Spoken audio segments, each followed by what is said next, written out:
Closer, closer, closer than I ever been. Closer, closer, closer than I ever been. I just know we getting closer, closer, closer, closer, closer, closer. I just know we getting closer, closer, closer, closer, closer than I ever been. Yeah, I used to dream about showing the world what I dream about. Forget a mic, my whole life I thought it'd be the mount. I guess it's fitting how life threw me the curveball. Pops told me work till you make it, man, then work more. I guess I took that to heart, cause I've been working harder now than I did at the start. And I won't stop till I get to the top, till I can give all of my fam all the things that they want. But there ain't no doubt I continue to be the doubted, but that's just motivating, so where would I be without it? Cause the same people asking why you're doing it will ask you how you did it. So fuck the critics, stay committed to your vision. They can't see it, it's yours. The top floor looks far when you can get in the doors, but it's crazy what you can see with your eyes closed. I swear I stay in my grind mode. I know I'm getting closer, closer, closer than I ever been. Closer, closer, closer than I ever been. I just know we're getting closer, closer, closer, closer, closer, closer. I just know we're getting closer, closer, closer, closer, closer than I ever been. My whole life's been a chase, it's a gift and a curse. Was on my way up to the top and slipped into reverse. And the same thing I thought killed me brought out the real me. And that's real, see. You gotta find what you love and let it kill you. Just gotta live with the will like Uncle Phil do. Cause on the real, everybody go through times when the sun don't shine. Don't know when our time will come, but it will come in time. Cause yo, I said it first, ain't no telling where I'm headed. So this is for the people that was with me when I said it. And when I said it, I meant it, I swear I won't forget it. Told my family and my friends that I'm forever indebted. It's closer, closer, closer than I ever been. Closer, closer, closer than I ever been. I just know we're getting closer, closer, closer, closer, closer, closer. I just know we're getting closer, closer, closer, closer, closer than I ever been. You start losing your mind when you're gone all the time and you always on the move. Anyone else and you feel like you're losing your mind a little bit? And you're hoping that it's true. You start losing your mind when you're gone all the time and you're always on the move. You got to lose the mind. And you try to remind yourself it's gonna be fun and you're hoping that it's true. But I know we're getting closer, closer, closer than I've ever been. Closer, closer, closer than I've ever been. I just know we're getting closer. Let's get to business here. Let's get it. All right. Energy in the house. See Melly in the building. There they are. What up, Danky P? Only Bands in the house. How y'all doing? Welcome in. What's up, Ryder? What up, NK Capital? Good to see ya. Good to see ya. Why don't we get started here? Yeah? What do you say? Little Mike Stud. A little closer. Ain't no doubt we continue to be the doubted. Wow. Let's do it. Welcome in. Welcome in. Happy Monday, everyone. Great to see you guys. Great to see you guys. Prophets Pilot in the building. It's a nice rainy, stormy, darky day out here today. That's why I had the lights off. But, you know, it's time to turn it up. It's time to turn it up. Right, C. Melly? What up, Vicky? What up, Assam? Good to see you. Clubhouse, how you doing? Wow, what a webinar this past weekend. What's up, Captain? Hopefully that webinar helped you guys out a little bit. Valerio in the house. Florent in the building. What's up, Serge? Arrow Sassy in the house. All right, let's get it. What up, Mr. Lopez? Kasim in the building. There he is. There he is. OGH in the house. What's good, OGH? How are you, brother? Welcome in. Welcome in. All right, I think we're good to go. What's up, Cole? Great to see you. Great to see all of you. Welcome back. I hope you guys had a phenomenal weekend, and we are back at it. So back at the desk, and it's been a great month so far. We got to be patient. We have to be disciplined. This month really challenged me, and I'm sure challenged you, right? To really stay on point. Really stay on point. So why don't we get into it, man? Let me pray for y'all real quick. We'll pray over this stream, and then we'll begin our session, all right? Let's do it. Father God, we thank you for this opportunity, Lord, where we can gather together on the internet here with a common goal and a common dream. I thank you for each and every person in here, Lord. I pray that they would really really understand how plentiful the harvest is, but how few the workers are. So I pray that they would continue to work step by step, closer and closer to the dreams and the visions that you've called them to. We know that if we can see it, that we already have it. So we thank you for that victory, and we just pray that you would light up our path as we walk in it. And we thank you in Jesus' name. Amen. Amen. Y'all ready for victory? Let's do this. Let's go ahead and get started. It is what time is it? 8:30, and it is the 27th of June. Oh, July. I'm sorry. So 27th of July, and we're moving into August here, man. So it should be a good one. We're last week here of the month, and let's really just tie this thing up with a nice, pretty bow, and let's get the heck out of July. What do you guys think? Right into August, baby. Right into August. So we'll see what happens here, but should be a great week in front of us, and we'll kind of take everything as it comes. But why don't we open up the not the charts, but the news here, because I know we got some big news coming in on Wednesday. Let's start with today here, which again is Monday, the lovely 27th of July. And it's another day for us to be patient, to be disciplined, to really lock in and stay focused on what we're trying to accomplish out here. You know, I watched this young kid win the tournament in golf yesterday, and he said, you know what, I just promised myself that I would take every shot serious, that every shot meant whether I would win or lose that tournament. And it's no difference for us here, man. Every single day is a day that we could either push closer to our dream or further away from it. So you are in the driver's seat, my friends, and you basically determine the outcome of that. So I don't think we have too much going on today. A little bit of 8:30 news, which is coming out right now. This used to be red. I feel like this used to be red. But anyway, yellow folder news here at 8:30 at the moment just came out. Looks like we got red numbers on the dollar, so we'll see what happens with Goldie. But anyways, we don't have much going on tomorrow either. A couple little yellow folders throughout the day. Wow, a lot of yellow folders actually.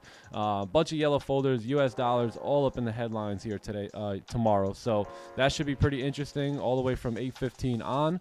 But the bigger day is going to be Wednesday. So Wednesday we're going to have FOMC. You're also going to have the press conference here at 2:30 as well. You'll have the announcement at 2, and that should be just about it outside of crude oil inventory. So really Wednesday is the day, right? That's going to be the bigger volatile day this week.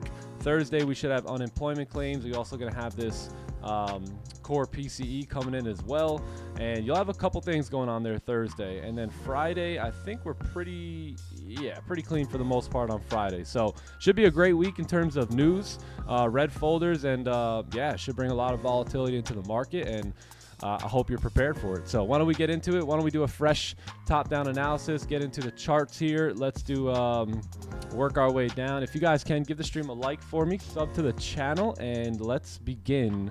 Let me know about the music real quick. Somebody in the clubhouse, someone reliable in there. Talk to me. It's good? Okay, good. All right, cool. All right, cool. Lights, camera, action. Lights are good. Camera's on. Microphone working. I think we're good to go. The NV is here. Philippe is here. All right, let's do it. Here we go, chat. You guys ready? Philippe is locked in. I need you guys locked in like Philippe right now. All right, let's dive into it. Let's see what we can come up with here on gold. This is the daily time frame, and we'll work ourselves down from here. So looks like the daily did open up here. We did gap up too, right? So we kind of closed a little bit of a doji on Friday's candle, right? Didn't really do too much, and then ultimately we gapped up here, broke the highs instantly, and man, oh man, yeah, we just kind of pushed up, and it looks like now we're starting to push back down here. So let's take a look at the 4-hour. 4-hour just broke the lows here. So you have a 4-hour celery play working itself out. You kind of have resistance here, and then this is like clean range right now. So I usually look at gap fills as if they're pretty clean range for the most part, and once volatility comes in, I think that those gaps tend to get filled based off of what I've seen. So I am pretty bearish based off that 4-hour break of the low here. We respected the highs as well on the 4-hour chart. So let's see on the 1-hour how that's looking. So 1 hour is bearish, right? So you got a bit of a range here from 40.90 up to about 41.02, and then below that is our gap, and below that is all of the rest of our clean range for that 4-hour candle to kind of move down and fill. So 1 hour is looking good. It's ranging at the moment, but ultimately pretty good. It's a pretty good sell position here. Maybe could have used a little bit of a better wick, but ultimately not that bad. Let's take a look at the 30-minute. 30-minute is working on a closure.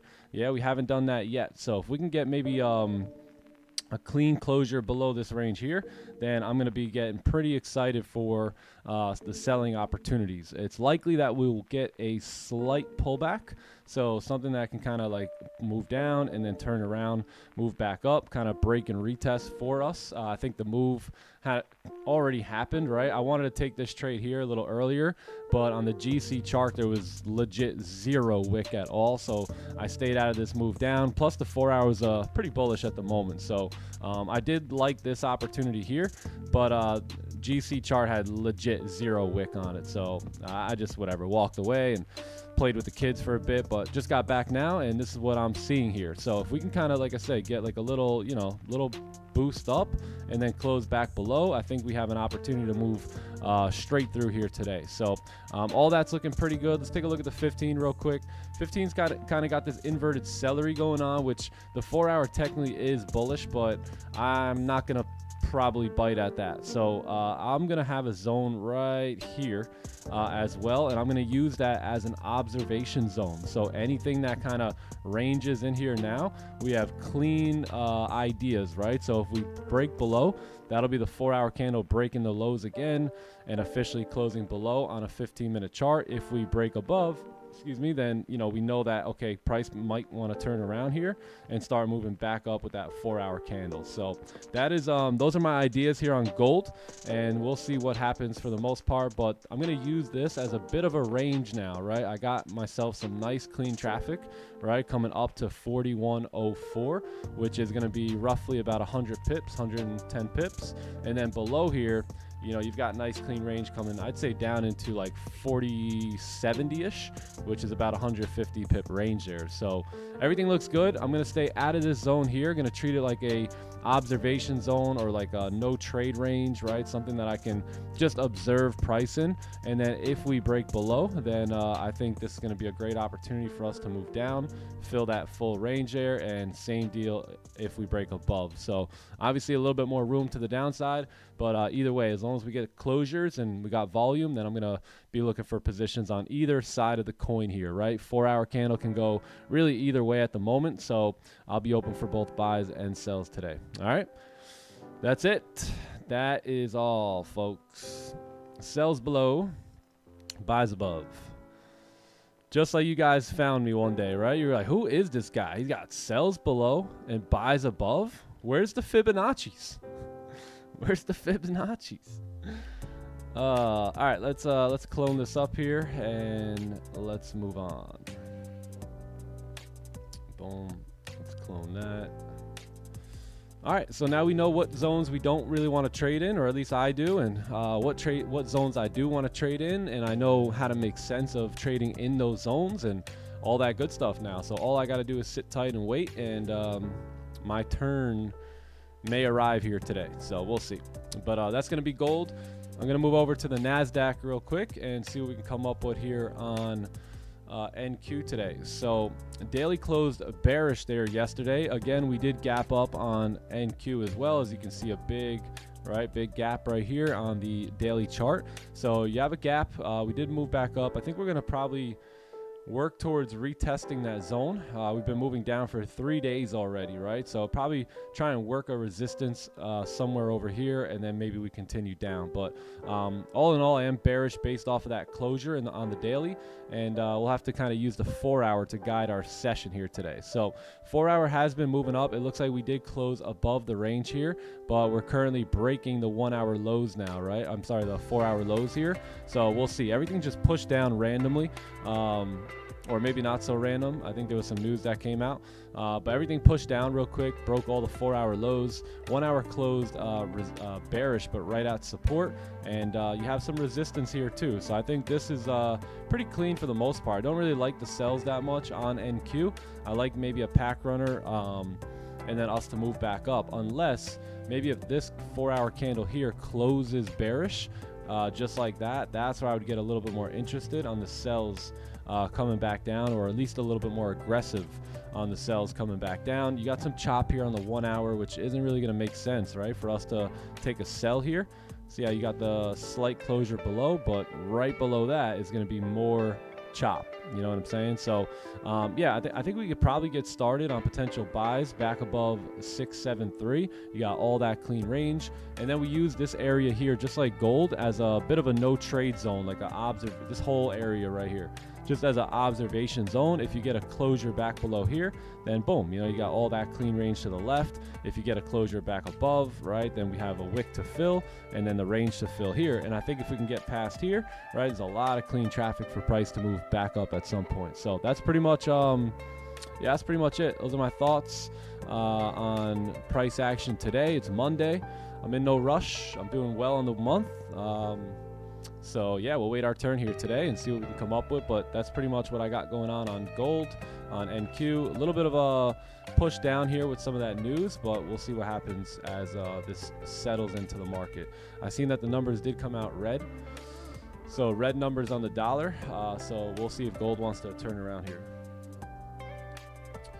All right, cool. Any questions, comments, concerns, anything? How was everyone's weekend? You guys had a good one?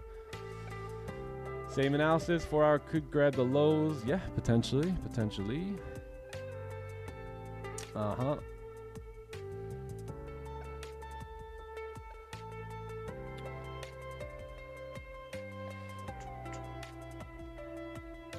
Are the buys counter trend today? Technically they're not, because you know, your daily's technically bullish and your 4 hours technically bullish at the moment too, so. But I think this is a nasty Monday range, and we probably need to wait for just closures outside of that. So just keep in mind it is Monday, and 4 hour candles are what? Are 4 hour candles a little confused? Maybe, maybe not. I know the daily is, but we'll see what happens here. Yeah, I'm open for both buys and sells. Just got to break out of these ranges. Great weekend. Awesome, man. Great. Glad you had a good weekend. Wonderful weekend. A chill weekend. Okay. A lot of studying and meditation this weekend. All right. All right. I'm in the room with the right people. Great webinar. Yeah. Awesome webinar this past weekend, man. For real. Wednesday, I got the leader. Oh, let's go. Hey. Nothing like leading kids, man. Gotta love the kids. Gotta love the kids. Man, Kingman slammed his head right into the wall yesterday. Just split it right open in the middle. Luckily, he didn't need stitches or a hospital visit, but man, this boy was leaking. Him and Maverick were just running around in circles around this, I don't know, around this thing. And my guy just literally you know when you're running and then you're getting a little too wide? You got to keep it tight, man. You got to keep it tight. He's getting a little wider, and then bam, just crashed right into the wall. But he was pretty good. He was pretty good. One more trade and you got a payout. Let's go. Let's go. Do I ever start my top down on the weekly? I used to, but not as much anymore. Yeah, not as much anymore. Sometimes I'll look at the weekly, but not really.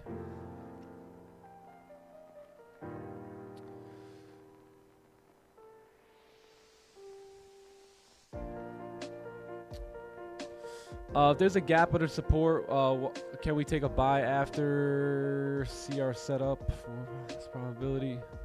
Possibly. I would wait for a closure above 93 though. Yeah, something above 93 would be best. Closer, closer. You guys had a good weekend or what, man? Clubhouse looks like they had a good one. Hey, boys will be boys. That's right. Yup, they'll get some bumps. They'll get some bruises. You gotta learn. You gotta learn.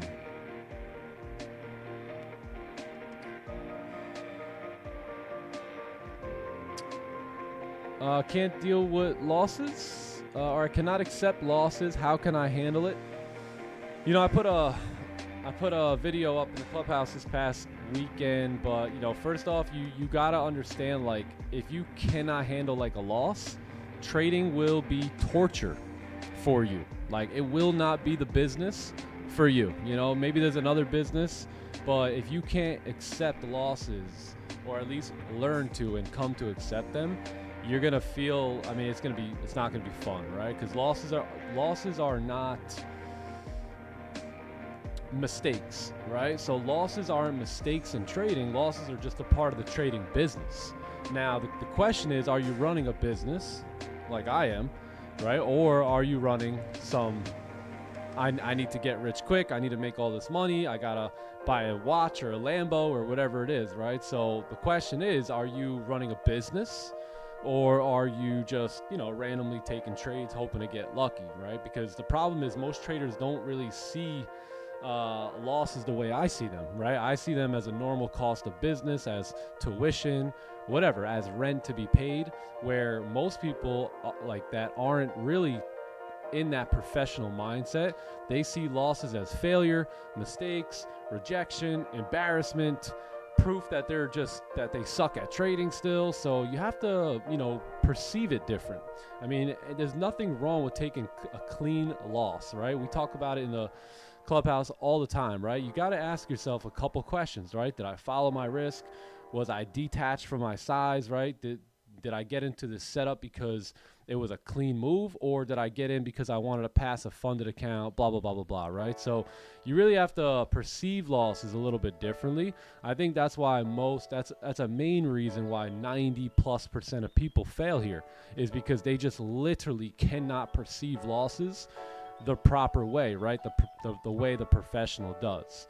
So what you probably need to do is stop like treating losses as a mistake, or, you know, that you're not good at trading, and learn to accept them as part of the probability. So if you're taking losses that are just undisciplined losses, where you just are not following a system, that's pretty stupid, and that's going to cost you, and you're never going to be profitable that way, right? But if you can start to take disciplined losses, like where it's part of your system, part of your playbook, part of your plan, that's where you're going to start, you know, fixing things. So how do you get on that track, right? Lower your size till it doesn't matter if you win or lose. I've done this with some elite members. We've lowered the size all the way down to like $50 a trade, $40 a trade, that they were going to win or lose. And guess what? They didn't care.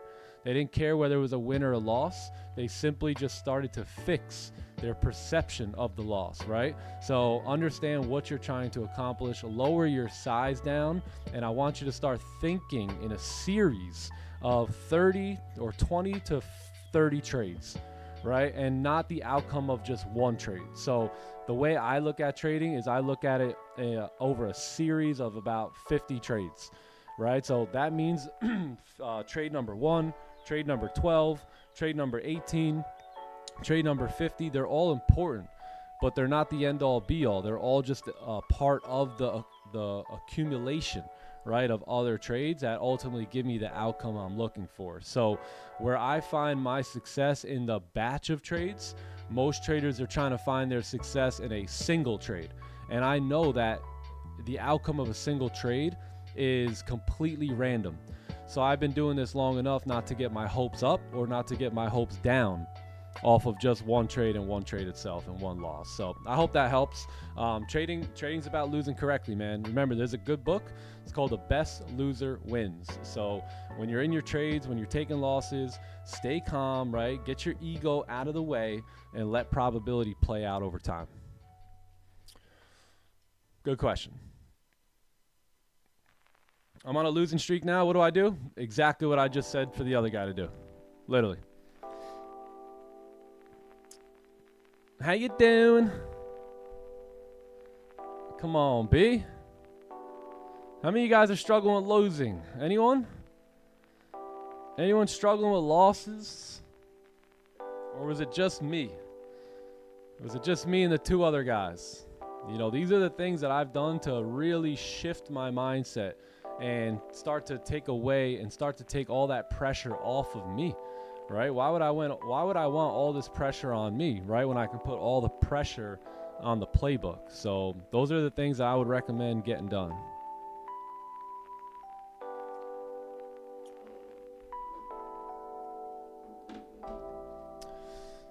Anyways, who's got more questions? Let's go. Let's run it. Last Friday we hit. Buys in Asian, buys in London. You see how quick you can get back on the board and how quick that confidence starts to build back up? It's insane, right? Not anymore. NK Capital. Let's go. Forex Mindset really helped with being emotional. Yeah, for sure. Yup. That's another great book I would recommend you guys check out. The Forex Mindset by Jared Martinez. That'll really, really help you out.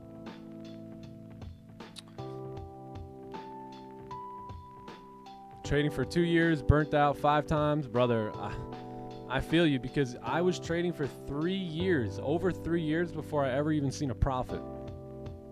So anyone new here who just kind of met us and met me a month or 2 months or 6 months or 8 months ago, I just want you to know I literally did not make any money in trading for over 3 years in the beginning. It was very tough. It was very challenging, but this is how I'm able to give you guys my experience and kind of put myself back in those shoes and relate to you, because I've been there, right? I've been at almost every single hurdle and experience every single failure when it comes to the game, right? So I can totally relate, and I understand how things are. I understand the pressure of needing money, but not needing money, not showing up to the markets with that need, right? It's a very tough thing to balance, and most just can't do it. So congratulations for being here and staying steady and, you know, sticking to your dreams and goals, because, you know, this will only reward the few who can actually stick it out. 6 years before I saw a profit. There you go. Yeah. See, I could be like, oh my God, it's taking me 3 years, and this guy's like, yo, it's been 6, right? And you ever get on a treadmill and then there's someone right next to you and you're like, I'm not stopping until he stops. Anyone ever do that? It's like, now you see, like, look, I was over here talking about, oh man, maybe I should quit at the 3 year mark. Meanwhile, Rich would have beat me, right? He would have been more successful than me over time, because he was willing to, you know, go the long run and take that 6 years to learn. So I firmly believe that a lot of success is really just not giving up and, you know, staying through the hard times to, you know, let the storm blow by and the sun show up. So, you know, it has a lot to do with it.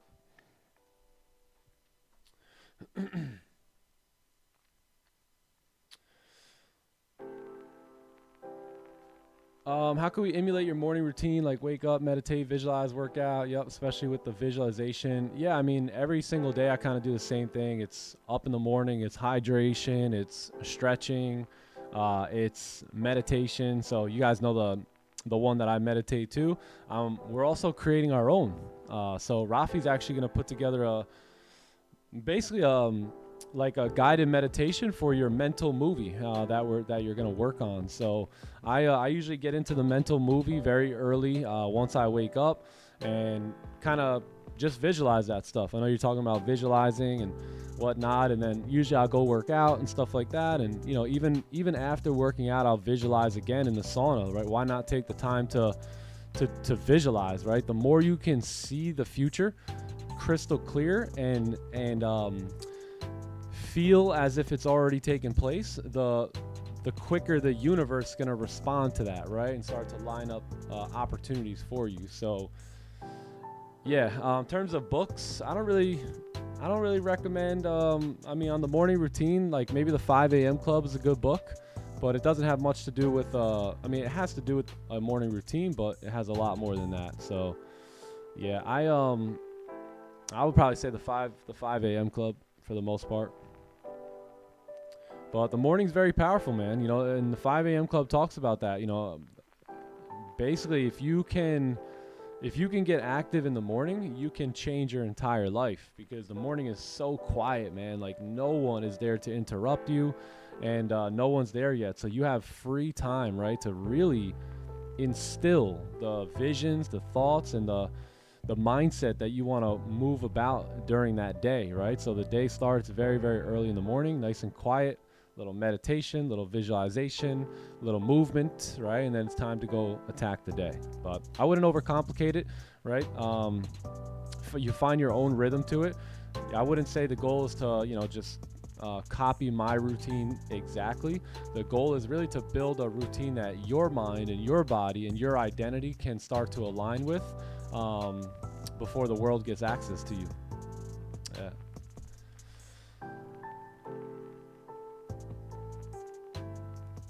A sip of hot coffee? Actually, never. Oh yeah, I actually have, but fun fact about me, I've never drank coffee. I've tasted it a couple times.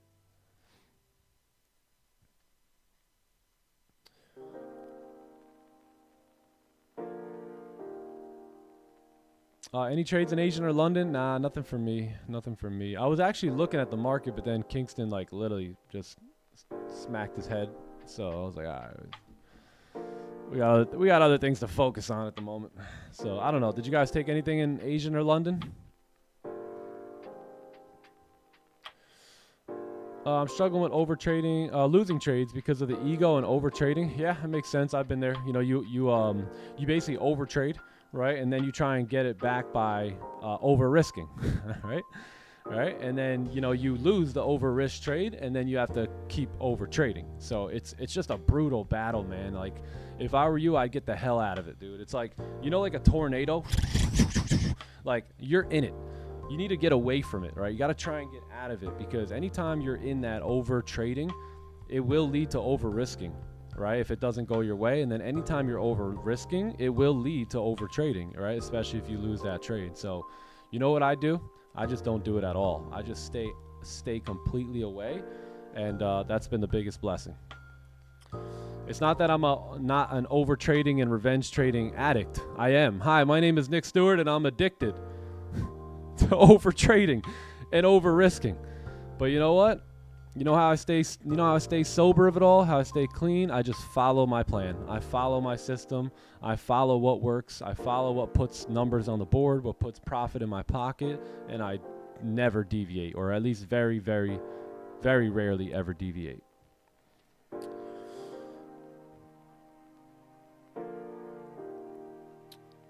Can you guys think of some times I've deviated? Maybe a handful in the last couple years.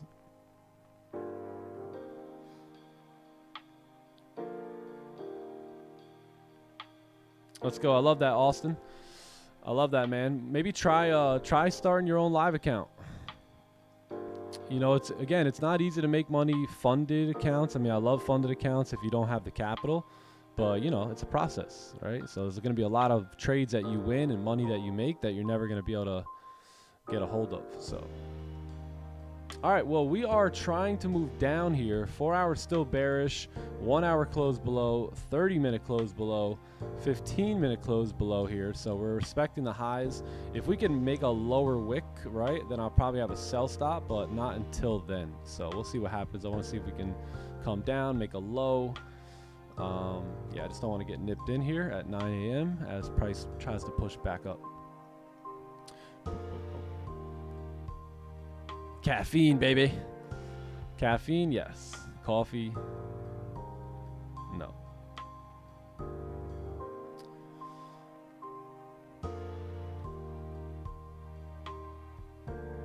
I did not see the Asian session. No, I didn't see it, so I'm not too sure.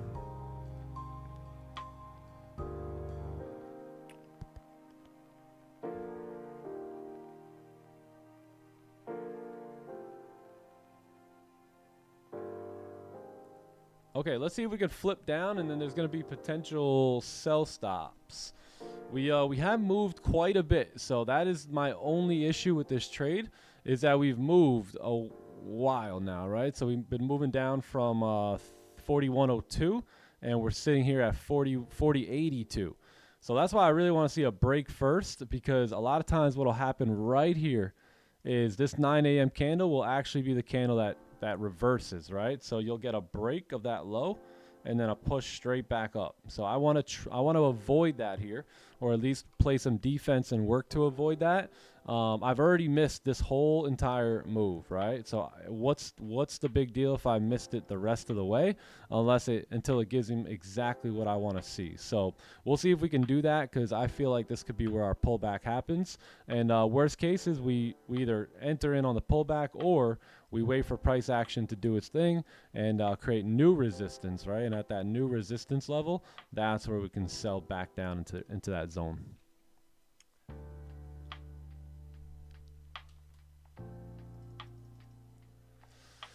What up, Green? What's goody? What's goody? Happy Monday. Speaking of caffeine, my excess might just be frozen in the freezer. So I'm going to have to go grab that real quick.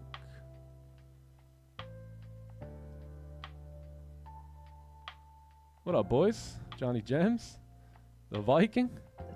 Yo, what's up, man? How you doing? Goody. Sounds like a boat up, coming man? through. How you doing? How you doing? Like a doing? barge. What's up, Almost guys? sounds How like you the guys Danish doing? one. The Danish. All right, let's get the boys up in the building. What's up, John? What up, Magnus? What up, Nick? Feeling great? What's up, Nick? How are you? Ready, Great to see you. ready to have a great week here? Let's go. Yes, sir. You guys got sell stops, Yeah. or what are you guys up to? Nah, I'm waiting for support. Yeah, I'm waiting for support, fresh resistance. Yeah. All right. It's a little overextended. I like your idea, though, with the re-break of low, kind of. I think that would kind of give it a bonus there because of the overextension. Same. I like the pack too on the 15. Yeah, that would be nice. Something extra here. Something Yeah. extra. A little extra. Extra. Let's Yeah, be I extra. I agree. What? I How's have that. everyone's weekend? You guys had a good weekend? Had a great weekend, man. Yes, sir. Phenomenal I here. gotta get this How about you? access real quick. Yeah, no, it was great. Magnus looking like he Missed got it, a bro. little suntan out in green. Look like he's on vacation. All right. He literally is. I want to wait. It's Looking like it. Man's been tanning, bro. That boy's smiling. That He smile's can't great, stop bro. smiling. Yes, sir. Appreciate it. You got them Tims on? Absolutely. No, I Did you seen tan? you didn't have any Tims on at the beach. I was Bro, like, no. "What I actually didn't. is that even Magnus? They cloned my guy. I don't know. You only know me with the ones. Nah, I'm kidding. How you doing? I don't know Yeah, how that happens. Fine. Let's see. Did you pass the literally, stage Rich. when you felt your analysis and everything was correct? Price somehow going according to your analysis, but still losing? Yeah, it still happens. You know, that's basically probability. That's where in this game, so the game of trading is crazy because you can literally do everything right, check every single one of your boxes, and still lose the trade. So it's just something that you have to get used to, something that you have to begin to understand is a part of the game. That's probability, right? So everything can literally line up according to analysis, but then you not make money. It's just part of it. And, you know, once you can accept that, yeah, you'll be a little bit better off. But it still happens to me all the time. Sheesh. Happened to me on Thursday. Thursday happened to me the week before that, where you just literally think everything is lined up perfectly, and then boom. Literally, bro. And that's why when we look at our trades too, we see our trades being the same, but one loses or one wins, one loses, and we're like, yeah, that's pure probability right there. A trade can almost look identical. One loses, one wins. Exactly. Yep, bro. So it happens, man. It's part of what we do. Yeah, man. Don't focus on being right or wrong. Just focus on probabilities. Because you could do, like Nick said, you could do everything right and be wrong.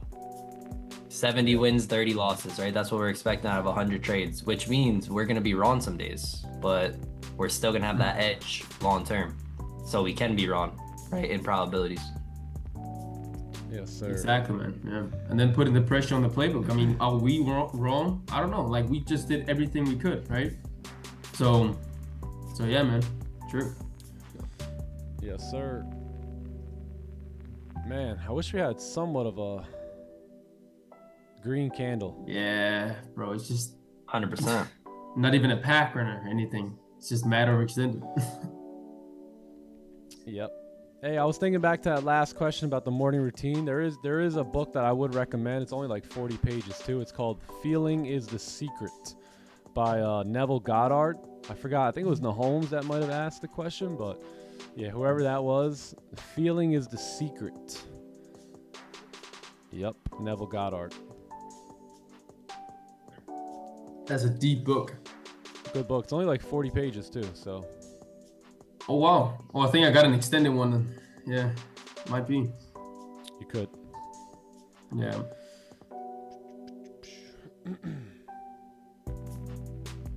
2026. Yeah, part of the game. Yeah, losing is part of the game. Yep. I just like to think about the fundamental truth of trading, that wins and losses are distributed randomly over any set of variables that define an edge, right? I mean, you have to know what your statistical data says, right? But once you know what your win rate is over a large sample size of trades, then you know your probability, right? Now you know what to expect. So we know our edge is statistically sound. We know it produces 70% win rate plus. So now we can think in that probability of 70%, right? Knowing that over 100 trades we'll win 70 and lose 30. I think that's a big game changer, you know, having that mindset and thinking and probabilities. Think about probabilities. Probabilities needs time to play out. So you should be thinking about the next 50 to 100 trades, right? You shouldn't worry about the next outcomes of the 5 trades. Let's execute our edge for the next 25, 50, 100 trades. And then let's see how the edge plays out. Yep. Real quick, just give me 1 minute. I'll be right back. Yes, sir, of course. Right.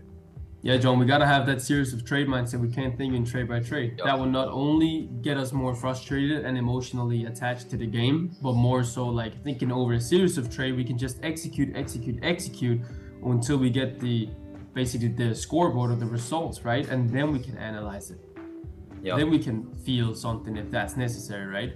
But trade by trade, we don't have to do a thing because we know it's just 1 out of the 20 in a row, right? Right. Yup. Exactly, man. Yeah, man. You know, chat, if you want to start training your mind and thinking probabilities, I highly recommend that you remind yourself before your entry that it's just a probability, right? And guess what? Like, if wins and losses are distributed randomly over a series of edge, that means that every trade outcome of each individual trade is going to be random and unique, right? So again, going back, you can't have certainty, right? So understand that every trade is just a probability and understand it's a random outcome. And I think doing that constantly will start to train your mind to think in probabilities. Yes, sir. All right. You know, the only thing that will get me rallied up here would be probably the time, right? So if 9:30 comes along and we have like a celery play or something like that on the 30, that's where I'll get a little bit more aggressive. And you know, even though it is overextended, I'll still have the sell stop there. Yeah, same. I would love that too. The volume could take us down. Also, we have a gap there. So let's see. Yep. Everything looks good to move down. The only thing that doesn't look good is that there's just no resistance, right? Maybe if you had a resistance here, and then we could say, okay, great, you know, we actually have structure there, but we've just been moving down for a while. I know that this looks like resistance, but it's not, you know, it just kind of stopped at that range there. So that's what's happening there. Interesting. Boom. Breaking the lows now, it looks like, so we'll see. Yep, there's the break. It's coming. Hey, who remembers this? Remember this ice pop?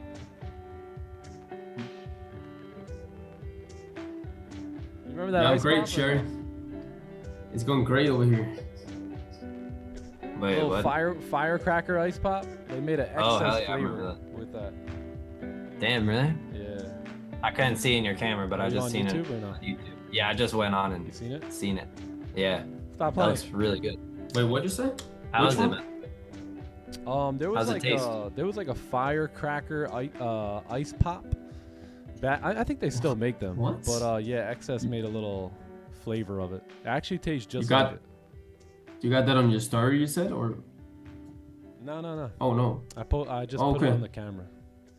Oh, that's why. Yeah. Bro, that one looks like. Yeah, now I am. That one looks like it tastes really good, bro. How's it taste? tastes great. It's Does it phenomenal. taste like a firecracker? Yeah, yo, it literally tastes like the ice pop, actually. The big question though, dang, that the one. big question is like from the ice pop, which one's your favorite flavor? Rocket Blast. Look, the big question is, if you ain't got the ooh-wee, then you can't roll with us. No, I'm just kidding. Hey, Which one's my Look favorite alive. flavor? Probably still the other one, watermelon lemonade. Yeah, fire. so the white one. It's like white and green. Bro, the No, I'm the talking about the blue ice ras- pop. Oh, ice pop. Yeah, I'm talking about on the ice pop. Which one's your favorite, red, white, or blue? No, aren't. Chat, you they're- guys can answer too. They're red, white, and blue though. I don't even know what it is. Well, Are you talking about the They- specific flavor? I think I'll probably have to go talking with about the red. specific flavor on the ice pop? Yeah, I think red was always like my favorite. Yeah, I like that one. That one's at the beginning too. Yeah. I think red and blue are my favorite. What's my favorite part of the ice pop? Got it.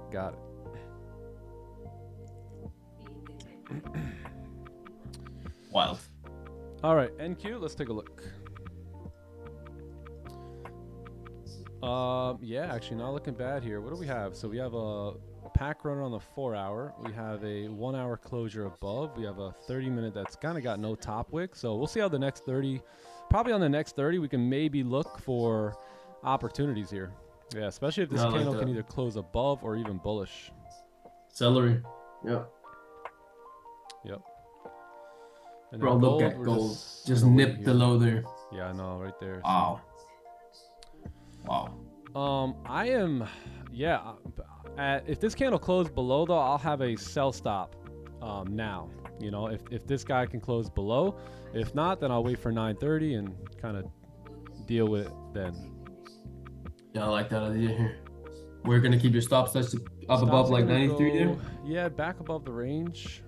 Yeah, I think it's safe. About, yeah, 40.93. Yep. Yeah, looks good with the celery. Ooh-wee, Rob. Ooh-wee. What up, Arthur? Good to see you, man. New York session. All right, let's see if we can close below. And might have a sell stop. If we can't, then we'll wait on 9:30 and then maybe look for that celery play right there. Yep. But sounds good. That might be even better. Yes, sir, it might. 9:30.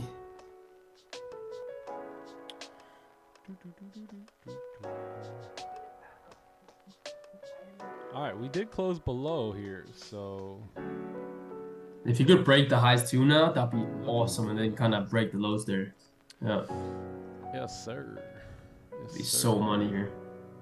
Let me get my other stuff here.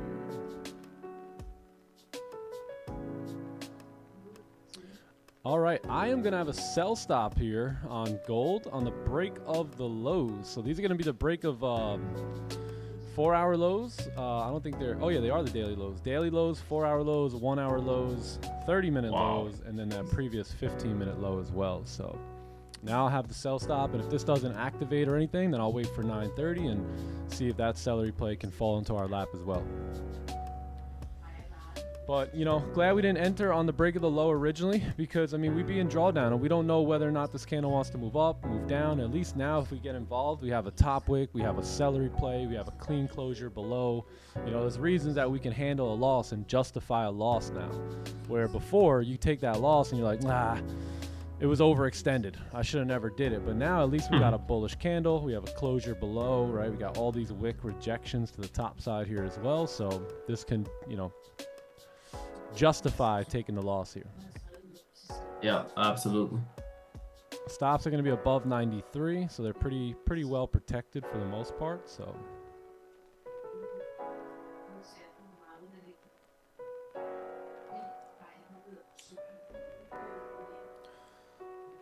man, did you watch any of that golf tournament, John?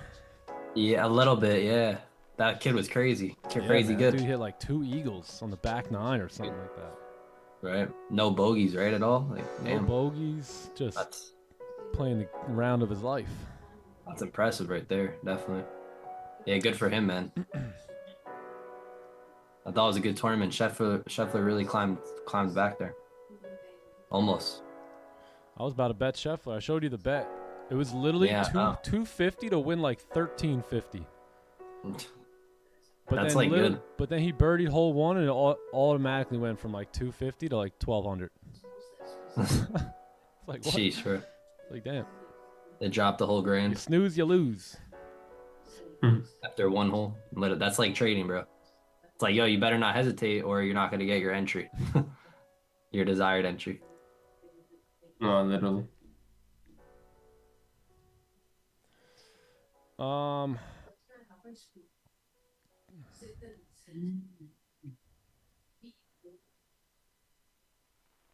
What time during Asian session do you get the volume? Usually around the same time, like 9 to 9:30. Yeah, I like trading Asian from like 8 to 10. I think those are pretty valid volume times. You know, you'll find the volume somewhere in there if it shows up in Asian.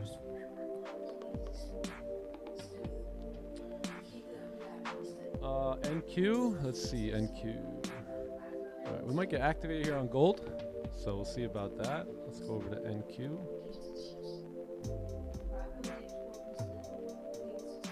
Yeah, a little choppy. I don't really like the downside too much on the Nasdaq.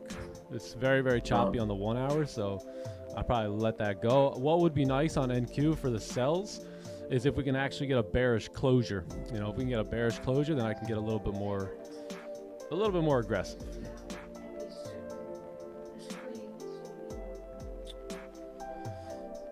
All right, let's talk about gold real quick so we can plan this trade out. So my idea here is you got a 15-minute celery. My stop's going to be above 93 there. So then you have pretty clean price action, right? If we're going to get some volume, we should get a nice move coming down into, what is this? This was my plan from earlier, which is 40.71. So 40.71, 40.72. I'll probably look to close partials go break even. Yeah, probably partials too around 74. And then full TP somewhere, you know, in between 72 and basically this zone right here.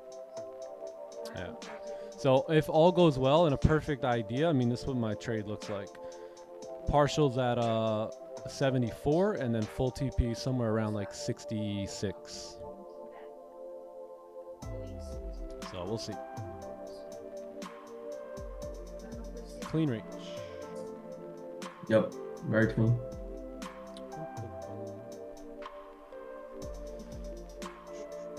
$9.30 would be great too here if we can get something at $9.30.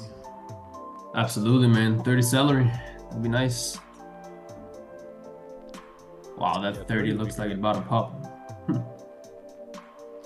30-minute time frame itself looks great right now. Yeah, the literally. fact that we've been moving for a while, the 15 kind of helps us here. 1 hour too, man. If you look, like we haven't even broken the lows, got a move yet, and we tapped the previous zone there. Yeah. I think looks like a perfect 1 hour breakout. Yeah. Like I said, if I would have loved to have a sell stop earlier, but I needed that bullish candle to show up, you know, before I really can do that. Yeah. But now it's here. Is it like a doji? It's similar to, yeah, I mean, the main thing here is the closure below, and you know, you don't have a resistance yet. That's the only thing here too, is once this candle closes, right, then this becomes even more valid at that point, because now you got a closure below and you got that resistance there. So yeah, I think it becomes a little bit more valid when you get the closure. But yeah, until now, it's still pretty good too. Break of every low, daily low, 4 hour low, 1 hour low, 30 low, 15 low, all that. Yeah. Remember we just broke the highs too, like on the 15 before there. When we talk about overextended breakouts, when is the only time that we actually participate in them?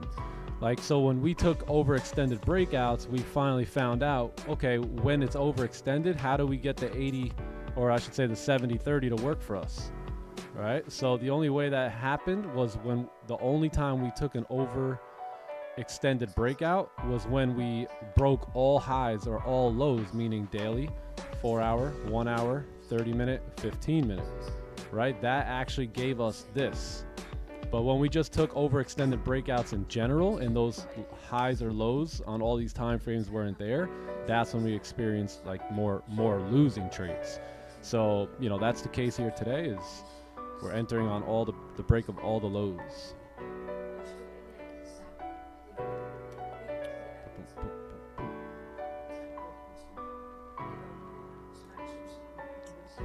Magnus, how's Greece, bro? Pretty good? Yeah, bro, it's great over here. Yep. We have nice weather too. Like we were up in the 90, 95, I think so. Like for you, Fahrenheit. Nice. Even 100 the day we came here. So we've been having great weather here. Wow. That is great. Yeah. It's great. Wowzers. And great food over here too. Right, John? Oh, Yeah. The one we talked about in London. I know. Bro's been grubbing. Man's been eating good. That's what makes a good vacation though. Good food too. Yeah, absolutely, man. Yep. Nice, dude. Nice. Yes, sir. Taking care of business over here too. So it's all good. The man don't miss. Hell no. Nope. Can never. Can never. All right, it looks like we're approaching our 5-minute mark here. So I am likely to delete this and wait for a 30-minute celery play here. So yeah, I'm gonna delete now, wait our 5 minutes. I'm just gonna move it down a little bit. And 9:30 it is. 9:30 it is. So if we can get this 9:30 celery play, all we're really looking for is a top wick on the next candle. It doesn't have to be anything special, right? Top wick, and then break of the lows is the entry still. Those lows right there to come crashing down here at 9:30. So the open is on its way. It is on its way. All right, give me 1 minute. I'll be right back. BRB. Let's see if we can get that canvas stick right there for us. All right.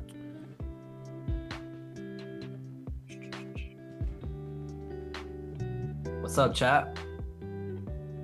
How was everyone's weekend? Hope everyone had a blessed one. Sir, I hope so too. Look, Yes, wait, sir. what? Feeling What's great this? here. What's up, Steven? Luke, wait, what's that? Luku mates? What is that? What up, Mr. Kawa? Let me see what that is. Wait, 1 second, then I can tell you. No, I have not. No, I gotta try that. Is that like a dessert? It looks like. I gotta try that today. It's like their donuts. Yeah, my girl would probably love that too. I would too. Oh, yeah, bro.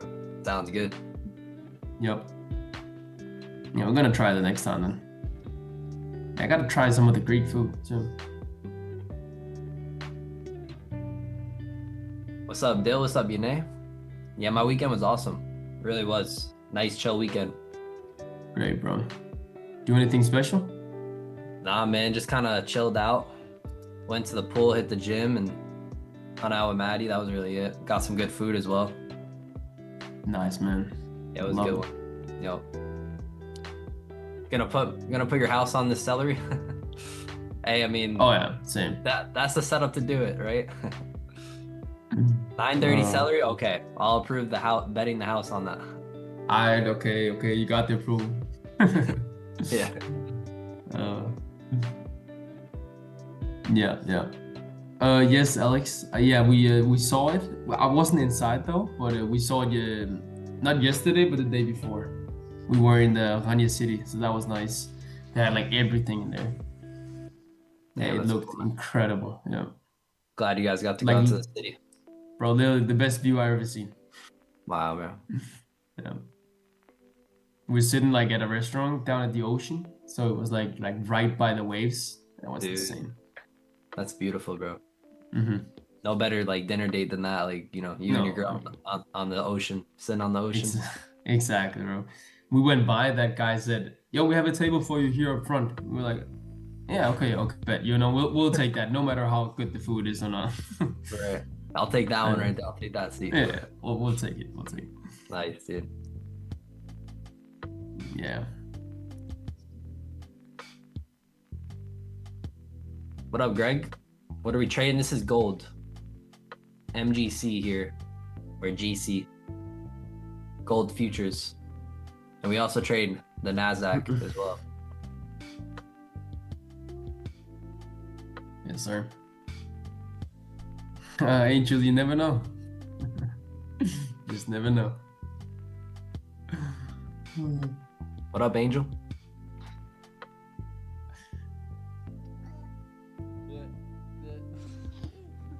Yeah, NK Capital, man, you know, tough to say, but let's see this candle closure, you know. That's why we stay out of the markets until our setup or edge presents itself, because at any moment, liquidity could be grabbed, you know what I mean?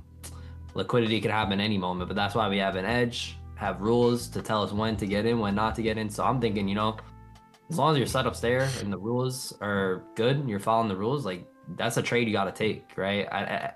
Anyway, you could have an amazing trade and it could still lose, right? So yeah, like just follow those rules, wait for your setups, and then participate in the markets. You know, I wouldn't overthink that too much. You just got to make sure you understand your rules and setups.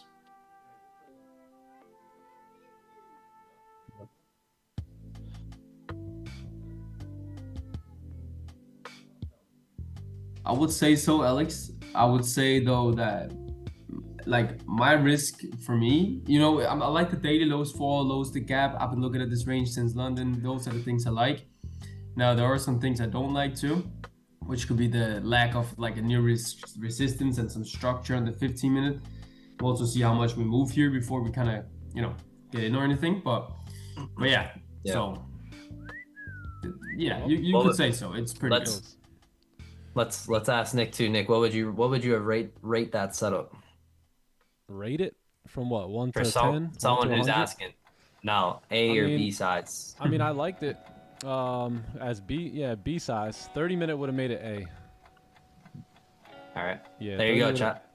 Standard risk on the entry just now, but probably higher risk on the if we had that 30 celery. Yeah. Right. Why, Goldie, in the last minute? Wow. Wow, Goldie. Wowzers. I mean, it closed below. It made sense that we kind of also have a gap here. Chat, do you guys want to know something true about the markets? Anything can happen. Anything can happen. Nice, man. I love that. Just like this push down in less than a minute. So we should embrace the uncertainty, huh? Definitely. Yeah. W.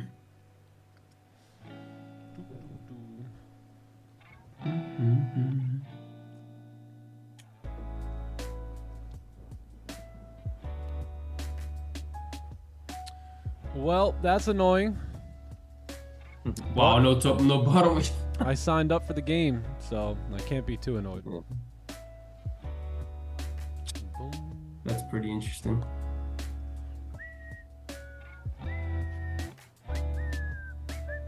Yo, chat, let me know everyone's biggest takeaways from this weekend's webinar in the chat. Let me know.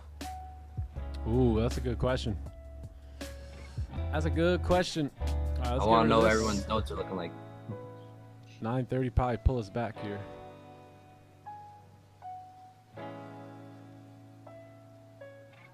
Would I have closed with no bottom wick? Yes. Yup. Nice, I like that one. Time frame correlation is a big sign to size up. I like it. Big gem. I don't think we would have closed there yet. No, I think partials for me was somewhere down here, right? Yeah. But yeah, if I would have closed a no wick, I would have been out. I would have moved them partials up real quick. What trading platform is this? This is Project X.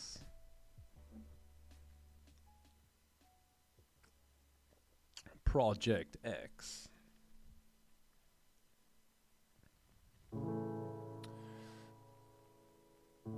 Lovely price action. Wow, when you understand the playbook, your P&L is massively impacted when you don't size up for the right trades and size down. Yeah, it can really kind of, you know, separate the experienced from the inexperienced very, very quickly. So if you guys have ever kind of wondered, like, man, how did this guy, you know, like we all kind of took the same trades. How did one do better than the other? It's what we talked about over the weekend. It's a lot of what we talked about. And again, that requires experience, right? So oftentimes you're going to have to put in a lot of chart time, a lot of experience comes into that, a lot of repetition, a lot of failure, a lot of money, right? It's being, lost sometimes to get that experience. So what we tried to do is just give it to you in an hour-and-a-half webinar, which I believe we'll do a part 2 on that webinar. It just deserves a part 2. Might even get like a Q&A going for that as well. So it's just nice. And by the way, anyone who was in that webinar, now you understand like how it's very difficult to explain all that, right? When someone asks a question here in the New York session or whatever, right, where you're trying to give somebody a quick answer, it deserves way more than a quick answer. So if you guys didn't watch it, if you're in the clubhouse and you didn't watch that yet, I mean, whatever. Watch it, don't watch it, I don't care. But if you want to be profitable, I would take the time to go check it out. I would take the time. Yeah, man. Man, I really want to be profitable, Nick. Oh, nice. Did you watch that webinar I did last weekend? Oh no, I haven't really gotten around to it yet. Oh, gotcha. Okay, I see. I can tell you really want to be profitable. I can totally see that. All right. So a lot of people talk a good game. I really want it, Nick. Well, your actions don't show that, and you only get what your actions get, right? So NQ behavior. Yeah, let's take a look, a little look at NQ. Hey, yo, what's up with that little? I like that. Nice little style there. How you doing? Little graph or something. Diabolical. Diabolical. That right there just pisses me off. No, I'm kidding. That right there just pisses me off. Man, that gets me emotional. Yeah, you see that right there? That just pisses me off. I gotta punch a hole in the wall. Oh, snap. Where'd you see that? I don't even know. I forget, Alan. Bro, that's too funny. Nick, bro, good thing you weren't a trader when you were like 16 years old. Yeah, that would have been pretty bad. Bro, your room would be filled with holes in the wall. Smash the screens. Literally, bro would break his computers, bro. There'd be holes everywhere. Like, what are you doing? Remodeling? No, I'm trying to pass a funded account. Get out of my room. Damn, man. Man's remodeling in here or something. Ma, we're gonna need a picture frame. We're gonna need a couple more family pictures and portraits here. Yeah, get that one of mom and dad. Oh, that's funny. Go short, go. All right, look at that. No bottom wick, no entry. Likely to pop back up here on gold. So that's cool. Gold wants to act like that. Not a problem. We need a pullback anyway. 1 hour's just been Monday. Yeah. Monday early in the week here, no rush. Nah, we good, man. I was saying in London session chat, like take advantage of that liberating feeling in trading, right? You don't have to do anything here today, right? You don't have to put your money on the line. You only have to put the money on the line when you want to, right? Really when your edge tells you to, but you get the point, right? So take advantage of that feeling where you can do whatever you want. You can take whatever trade you want. Take advantage of the freedom. You think you have to put a trade on because it's Monday. Right. All the traders are trading, right? But that's not necessarily the case, right? Yeah, and the main reason why we think we have to perform because it's Monday is because we're used to going to work. We're used to working the job and working for the man and getting there on Monday and going to work, right? So it's like it's not the same in trading. Trading is a totally different animal, right? Totally different jungle, so to speak, that you're hunting in. So the game just don't work like that. If the opportunities present themselves, they're there. If not, then the market doesn't owe you anything, right? So you just gotta sit and wait. Yes, sir, man. Profitable trading is boring trading, right? So should be bored, right? That means you should be waiting, getting bored and stuff, and You don't have to. You may get that boring feeling and feel like you got to take that trade, but just know when you do get that feeling, that's a sign that you're on the right path and you're doing the right things. Because a lot of times the best thing to do as a trader is to wait. Yeah, actually, we did have a red number too on the dollar here. So, yeah, we'll actually see what that does to gold, because we're starting to reject now.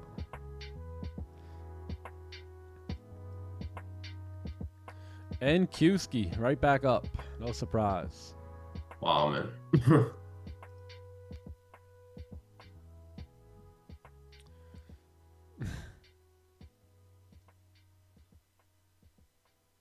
How do you do this? You just come up here to click that this guy up here. Let me show you.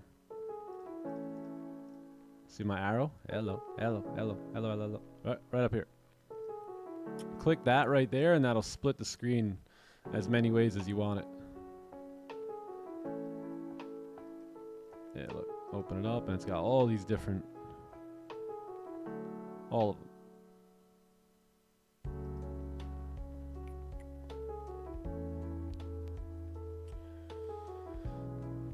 Funded next flex. Oh yeah, I forgot about those accounts. Nightbot up to 40% off, plus 95% reward shared. I didn't know that. All right. Funded next. Anyone using them? Funded next. I've only really been using Tradeify, TopOne, and TopStep, and TX3. I've really just been using TX3 and TopStep for the most part.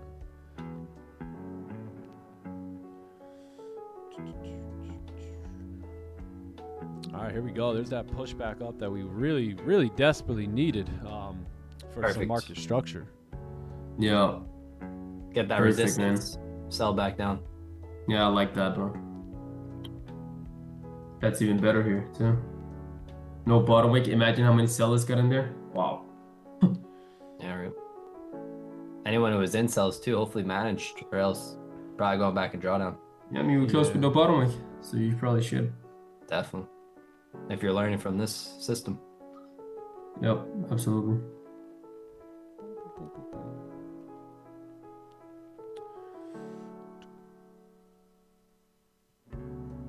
Yeah, Marco, exactly. So what we would do here is we wouldn't really enter again, like down here. We would actually wait for a new like structure to form.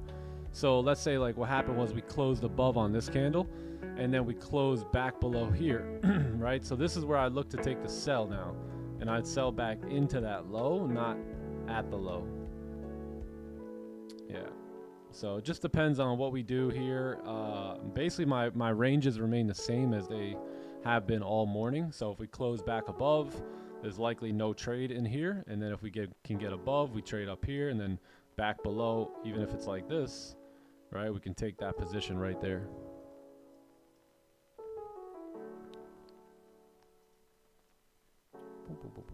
We really just needed a pullback, that's all. Wow, look at NQ here, straight back down. You like funded next? Use them on CFDs too. Yeah, CFD and futures. Yeah, I like companies that does both. Like TopOne does both. TX3 has both. I guess funded next has both of them. That's like the new vibe, all in one house.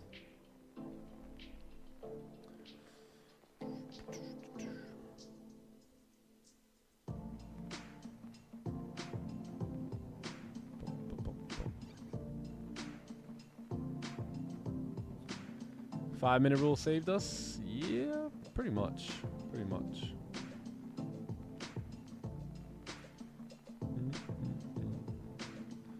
Can I commit to 2 vlogs a month? You know, I think I can do that. Yeah, it's looking good, bro. It would be a lot better if I had someone that can help me film.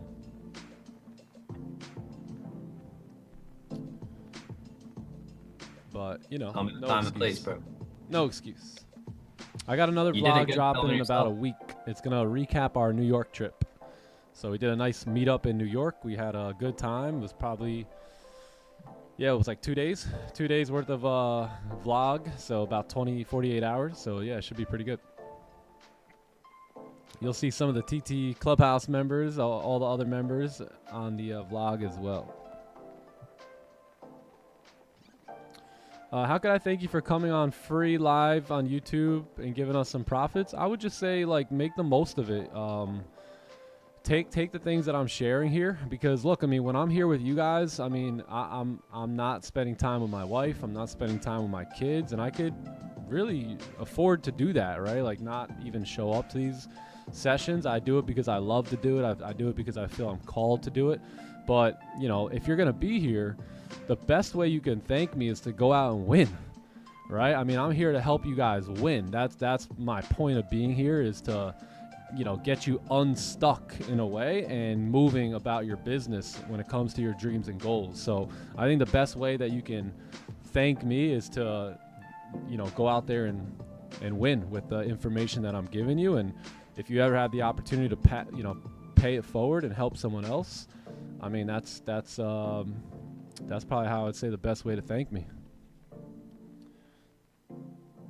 The best way to, like, in a way, I'll do the opposite of that, is just show up here every day and just take it for granted and not make any moves, not make any tweaks or adjustments. You know, use me. I mean, I'm here to serve you. I'm at your service when I'm up here, and I've got millions of dollars of worth of experience. I've got wisdom from men and women who, man, they're old enough to be my parents, and I've learned from them. And all you got to do is ask me questions, and you know, the answers will flow out. But sometimes, you know, it can get very normal being here, and you take it for granted. You just sit here and you don't ask any questions that'll help you move forward, or, you know, you just kind of listen to me. And, you know, that's great and all, but I'm sure there's questions that you need answers to move your life forward. And why not ask them? You know, why not take advantage of the time that you have here? And if I'm in life where you want to be, or if I have certain things in life that you would like to obtain, whether it's trading, family, confidence, mindset, whatever, you know, finances, spirituality, whatever it is, like, why not pick my brain here? You know, that's why I'm here. So I think that's the best way to thank me, is to go out and win for yourself. Can I live with you? You know, if you would have asked me that a couple years ago before I had kids, I might say, yeah. I might say, yo, boys, let's run it. Let's get a mansion. Let's get all 10 of us in that thing, and let's just time to eat trading. That'd have been awesome. That would have been freaking amazing, yeah. Now maybe we'll have to wait until I build a compound or something. Let me know. I'm coming. I will. I'll be charging all y'all rent. Hey. I build the houses, 10% I of the take the payouts. property, and you guys just pay me rent. Bro, instead of rent, you could, I mean, just take a percentage of the payouts. Hey, I mean, I'll take that too. That's way more. Wait, actually, no, but like, it was just a good idea. It might be cheaper to just pay rent. Yeah, literally, I was thinking the same.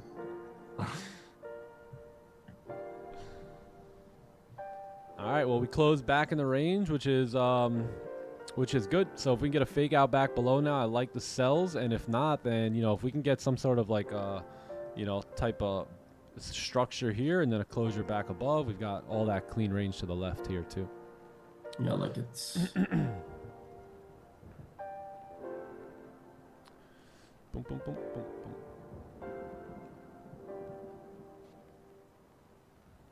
Is there a difference between micro and minis? Yes. So if you're on like a mini on gold, so that's going to be called the GC chart. That's going to equal every single contract. So contracts. That's going to equal $10. $10. If you go down to MGC, which I think is the micro, right? MGC. That's going to be $1. So there is a big difference. Yes. It's kind of like back in the day when if you ever traded Forex or anything like that, you would have the decimal, and then you would have anything right or left to the decimal. So we know that anything to the right of the decimal, meaning like if this was like a 0.2, right? We know that would equal $2 per pip, right? So anything to the left of the decimal is it goes by tens. So think of it that way if you're used to trading, Forex and stuff. This is like basically when you're taking trades off of the number to the right of the decimal. Boom, right? That's going to go in dollars. But if it's to the left of the decimal, then that goes in tens. So this would be what, $1, right, per pip, and then this would be $10. So it's very similar with GC and MGC. It kind of works the same. At least that's how I kind of got to memorize it a little bit better. Is just going off of what I used to trade with Forex. Forex. You guys want to get in Forex? I remember 2020. People be like, "Yo, you getting in Forex?" Like, dude, there's not. What is it? An egg? There's nothing to get in. What do you mean get in Forex? So it just sounds sketchy, but Bros thought Forex was a company. Great.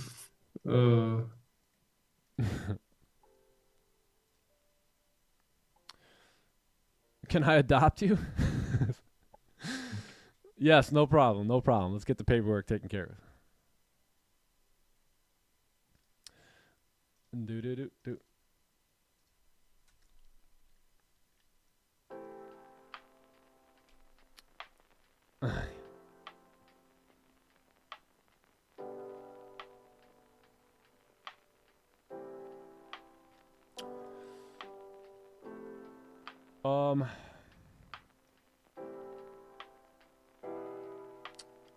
Favorite book in the Bible? I have quite a few. I like Romans because Romans really talks about the battle, right, between like flesh and spirit. Talks about the renewal of the mind. Talks about faith, right, transformation and stuff. So I enjoy Romans. I mean, I love Romans 12 too. Like, ye be transformed by the renewing of your mind, right? So I enjoy that type of stuff. I look at the Bible a little bit more metaphorically these days too. Just studying that, and has kind of drawn me to a little bit of that conclusion. But I enjoy really diving through all the scriptures, to be honest.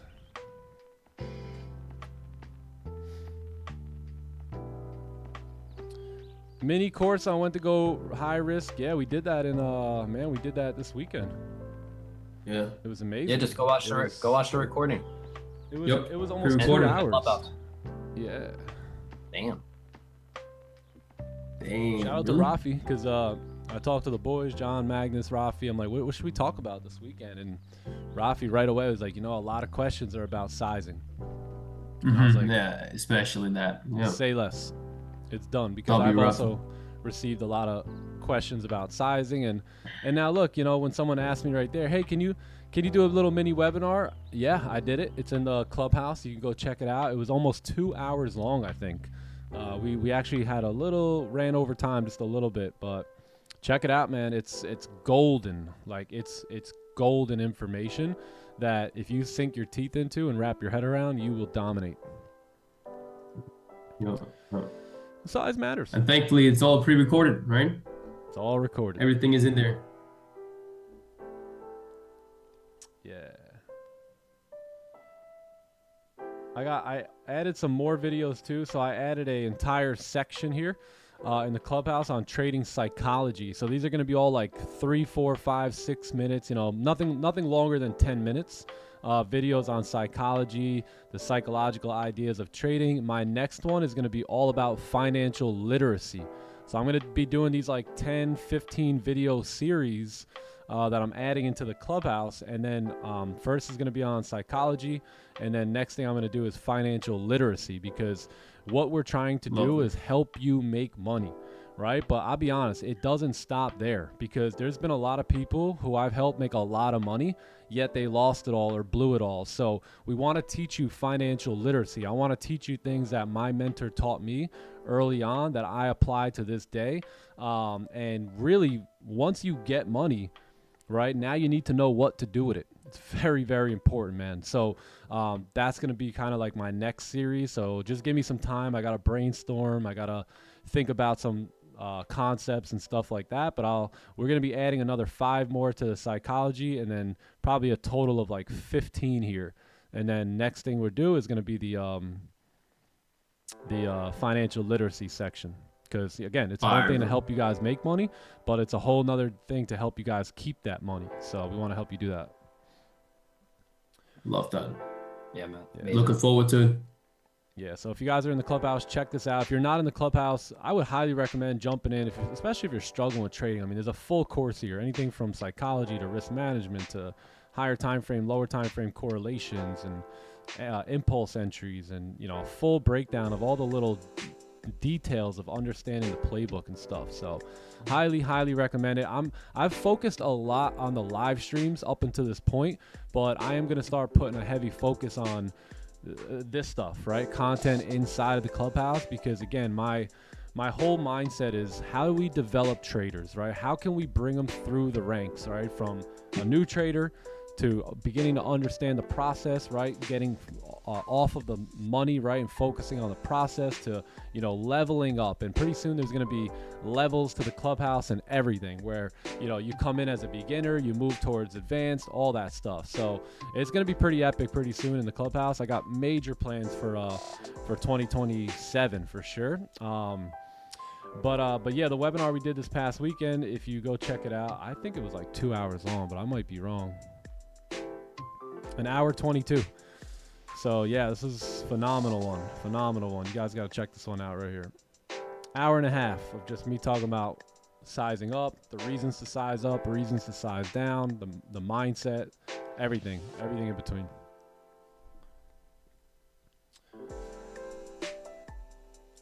Recently got transferred to a live account with TopStep. How should I approach? I would just, keep it. You're probably gonna have to size down a little bit. So I would just stay trading like you have been and size down just a little bit, and just make sure you're, securing those payouts. Yeah, congratulations. Where could you access it? All that's in the Clubhouse. Yeah, everything is in the Clubhouse. So you got to go there for it. There's a lot of exclusive content like inside the Clubhouse that we just been keeping there. So I would go check out. I mean, these are all good webinars. This is our past June review. We spent an hour and 40 minutes reviewing all the trades and stuff from June. Rafi's comeback webinar was insane. So yeah, there's all these webinars here. They're all over an hour long, and just very important information to understand if you're looking to set up a profitable trading business. So coming to the live streams is awesome, but knowing the deeper details of everything is what probably makes the biggest difference. Absolutely, bro. Not only to talk about all that information, all the knowledge and videos we have available and will be having available, you also have the live streams where you can come in and ask live questions every single session. So you don't even have to wait for the next day. You could just take the next session and ask whatever you want about the course or whatever, right? And live price. Yep. Yeah, that's what we're trying to do. It's trying to make it very easy to learn and feel comfortable with this. Simplest. Yeah.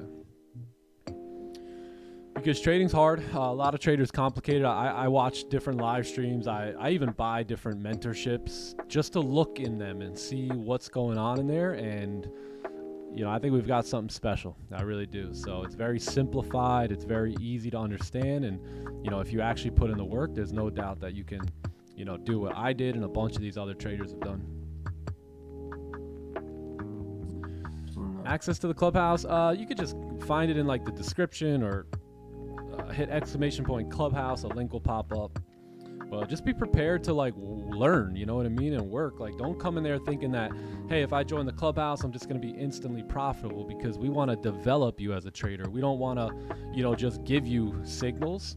And I mean, that's cool and all that, but we want to help you develop. We want to help you develop the right way, because a lot of times in life and in trading, there's a right way to do something and there's a wrong way to do it. And I see a lot of traders, and I did it the wrong way for the majority of the beginning of my journey, but I learned a lot. I've also coached a lot of traders, and I know now, okay, this is the best way to start, and this is the best way to kind of move through the rankings, so to speak, as a trader and develop properly. So that way you can develop once and not have to go relearn things over and over and over again and jump from system to system to system. It's the downward spiral that most traders fall into. So the buck stops here. If you're a serious trader, we know we can help you. Session times in the Clubhouse. Right now, we have a session going. We also have a session later on tonight around 7:45, 8 p.m., and then another one around like 1:30, 2 a.m.-ish. All Eastern times. Ooh. Goldie pushing here. Pretty stacked during the day with live streams. Yeah. Pretty stacked. I think I had a picture of it somewhere here. Yeah, you had to. Yeah, if you guys want to screenshot this, let me find the picture. Here it is. So that's the Clubhouse live stream schedule.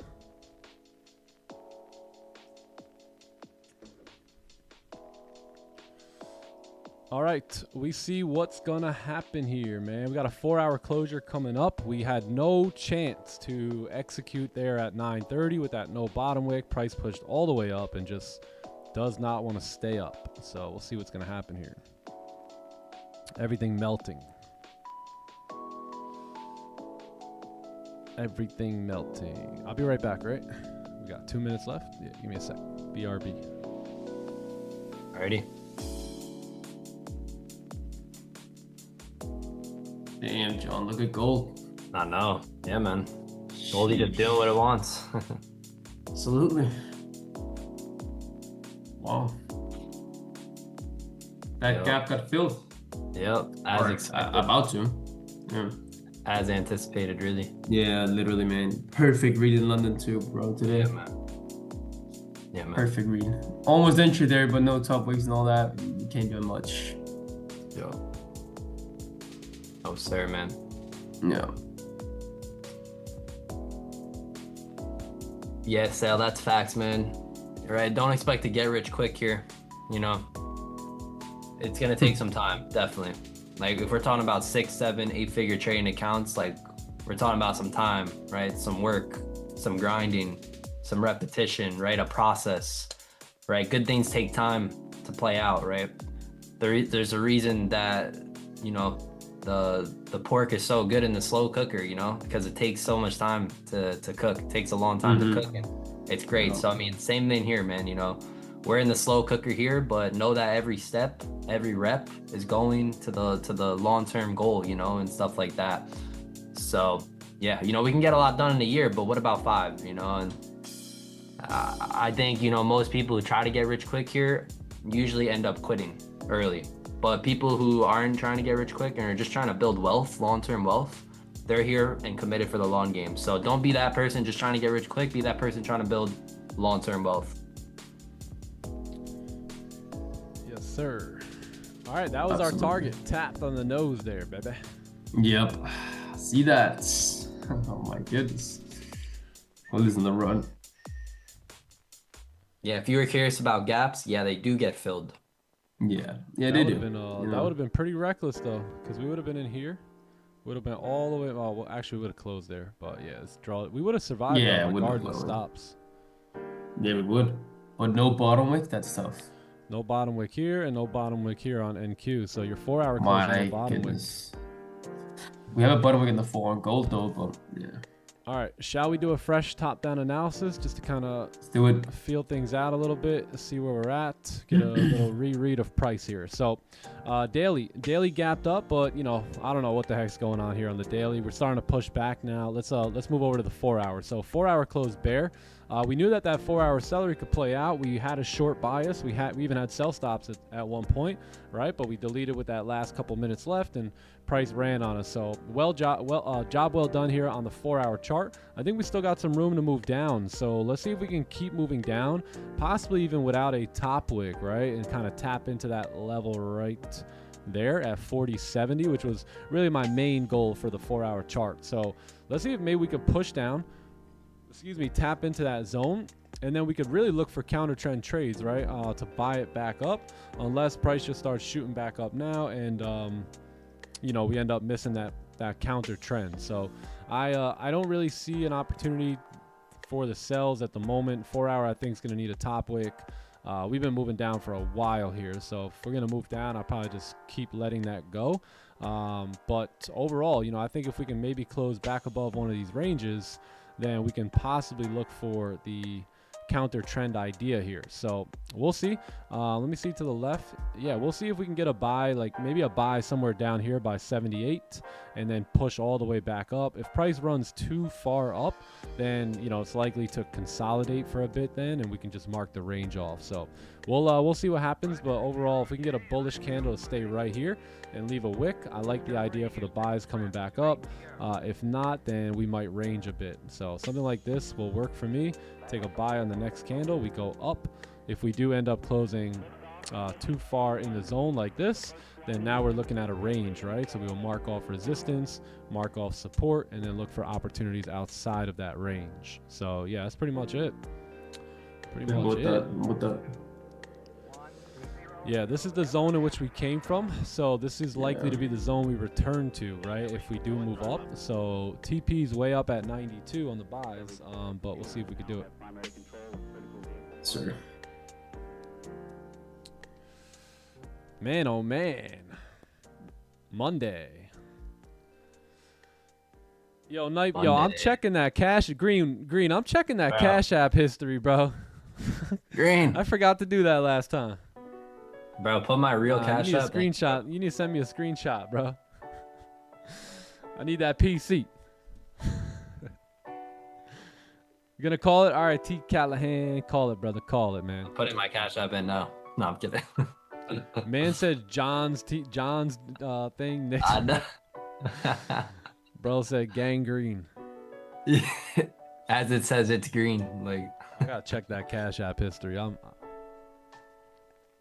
John's Cash App, it's green. I mean, it's true, but it's not. It's not green, but it's green, you know?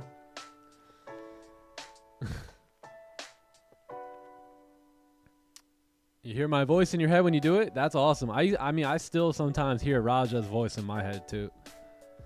Anytime I do a top-down analysis. Really? If you go back and watch the streams like from the very beginning, I almost sound exactly like Raja. Are you dumb or stupid? Hey, Garrett is here. Yo, Garrett, what's up, bro? Hey, Rafi's here. Yeah. Let's popping with it, boys. You guys have a question? Garrett? All right. You guys what's have up? a question? Garrett Welcome. first, Rafi second. How you doing? The stars are here. Yo, good morning, family. How we feeling? Good to see you, boys. Good morning. How you doing? Yo, what a webinar this weekend, bro. Yo, that was good. We nailed it. Jeez. Yo, I gotta watch. if you needed anything else, that webinar right there it's a must. You're gonna have that. You have to have that. That's gonna give you one of the edges that you as a performer need to build. Knowing how much to put on. Oh, absolutely. I have a lot of people that I talk to, and they get the opportunity to, come back from their losses because they're like, oh yeah, my losses sometimes are bigger.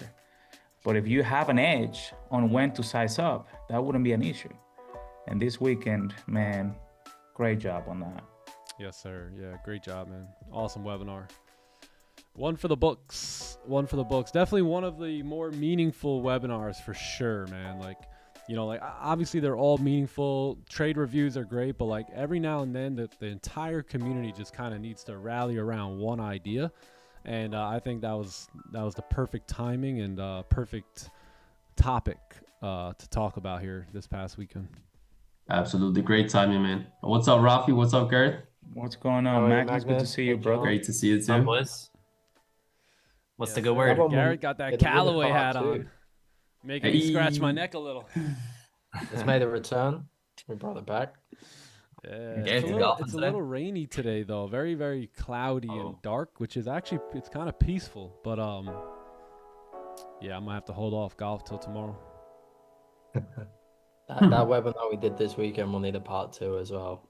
There was a lot that we could still reflect on as well. Yeah, I think so. I think a part 2 is I think a Q&A and a part 2 is probably pretty clutch. Yeah. We got our monthly review coming up though, right? Next week for webinar. Yeah. Mm-hmm. Yep. I always look forward to those ones. Lots of recap and review and learn from the month. Definitely. Yeah, this one's gonna be a good one this month. It's needed, bro. Yeah, for real, man. Don't miss the Webby this week. Definitely Missed it don't. last week. My goodness. Definitely Great. don't be missing this week. We're going to go over all the trades in July, so it should be cool. We've had some losses.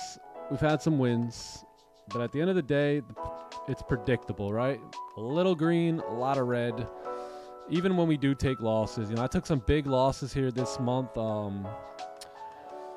especially on the 6th, the 13th, the 16th. I took another big loss on the 22nd.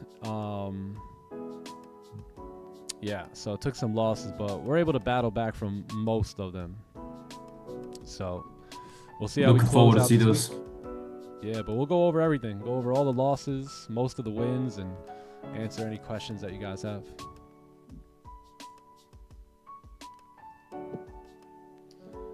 Little green, lot of red, lot of green. Yeah, you know what we talking I was about. just testing y'all, you know? Little green, testing little you red. guys, Are you making sure you're listening listening. or not? The only guy listening is Angel. Good to know. Yeah. Good to know, and I'll be handing out these free Elite memberships. By the way, we're opening up the Elite program in August. So this will be the second time of the year for me to open up any one-on-one opportunities. And this will be the second and the last time. And I don't know if we're ever going to actually sell Elite memberships again, because next year we're moving towards earning Elite memberships in the Clubhouse through performance-based activities. So yeah, so 2 spots open max in August. Second time of the year, likely won't do it again. You're welcome, brother. You're welcome. See you tomorrow. All right, we got 21 minutes on the 30. We've got 6 minutes on the 15, so we'll see what happens. Can you just treat price when it gaps like it did today? Same bullish candle clearing through the... Yeah, I like to look at the gap as just like a clean candle. So that's usually how I feel. Like anytime a gap shows up, I kind of look at it almost like this, like as if there was clean range like that.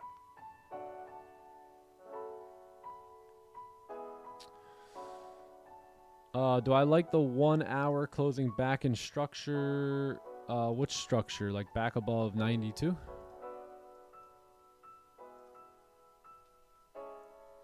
Yeah, I love that. I love it.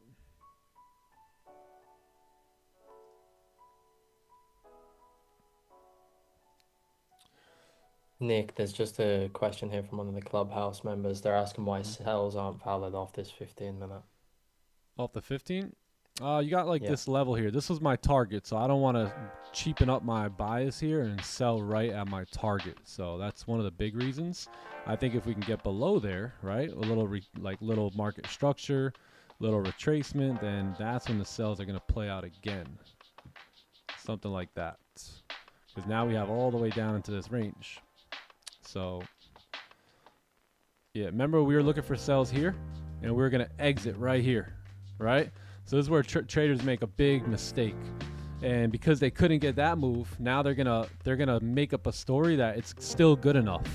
Meanwhile, they know they were gonna take their profit right here earlier if they had the chance to get down there. So why would you take your profit down there? Because you believe price is gonna stop, right? It's gonna probably reverse. So this is like the illusion of trading, and this is where traders get tricked up is they're gonna say, you know what, I'll just sell it anyway. Even though that was my target before, it's not my target now. Like, but what changed outside of you being impatient? You know what I mean? So that's kind of how I feel about that. A nice closure back below, all this clean traffic to the left. That's where I can settle into more selling opportunities. Dum, dum, dum.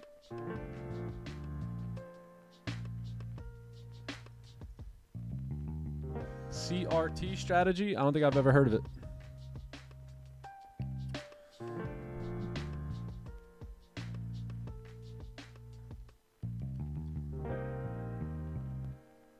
CRT? I'm not sure what that is. I heard of ICT. I heard of ABC. I heard of SMC. I heard of SRC, but never CRT. I've heard of TT. I heard of TTE. Only heard of TT. That was a good one. I heard of XYZ. I heard of LGBT. No, I'm just XYZ. kidding. Nah, I definitely haven't heard that. I've heard of GBP JPY. I heard of GBP. JPY. Oh man, how's GJ doing these days? I wonder. I don't even know, bro. Oh no, man, she's my toxic ex. I'm about to Literally, get a bro, 4x I Kindle remember- and start trading GJ again.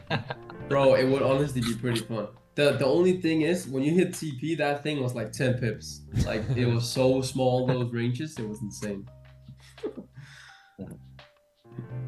It was.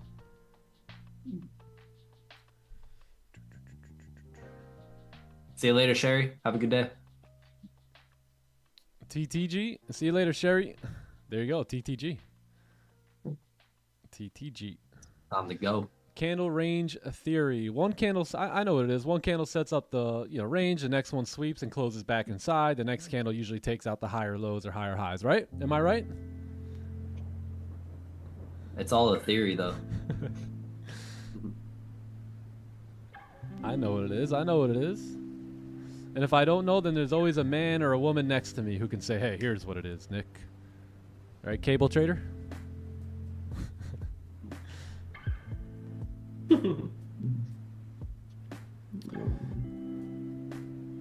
What principles and strategies do I trade? I mainly trade candlesticks. I trade ranges and time frame correlations. I say, price action, and all the price action that I trade has to do with candlesticks, ranges, the correlation of time frames, and volume. If those things are kind of coming into play, then I'm looking to trade. Lovely. You heard of GPT? GPT, chat GPT. That was, yeah, right. I was actually chatting with GPT this weekend. Guy's a great guy. Let me guess. If I invest $1,600 a week into the S&P 500, by the time I'm 70, how much money will I have in residual income? Is that? Let me guess. Is that what it was? Nah, bro. Yeah, I did it too, John. All John cares about is I already talked to him about that. investing for the future, which is not a bad thing. But I mean, Wait till he's standing on his money, Nick. yeah, Wait till he's facts. standing on his money. Hey, Yeah, I was man. watching. I forgot the kid's name, but you know the guy. Hey, when did you become a millionaire? You know that guy, right? Oh yeah. Full of hard knocks. Yeah, School of Hard Knocks. Yep. Yeah. So, man, I was watching some of his stuff last night. And I mean, hey, that's what the big dogs are doing, right? They're investing long term. They're in their 60s now, just standing on top of their money, right? Because they were smart. They were early investors in Microsoft or Facebook or some of these different companies and whatnot. So, yeah, it's a good idea. yeah, man. For sure. Gotta take advantage of that time that Yeah. I got. Ask ChatGPT when to enter on the 5 minute. I'm sure it'll give us an exact strategy. Actually, we should ask ChatGPT if we should buy or sell gold right now for a day trade, Just take a screenshot. and then just do it. Okay, we got a closure back above here. So 4 hour is bearish, right? We did get a closure back above.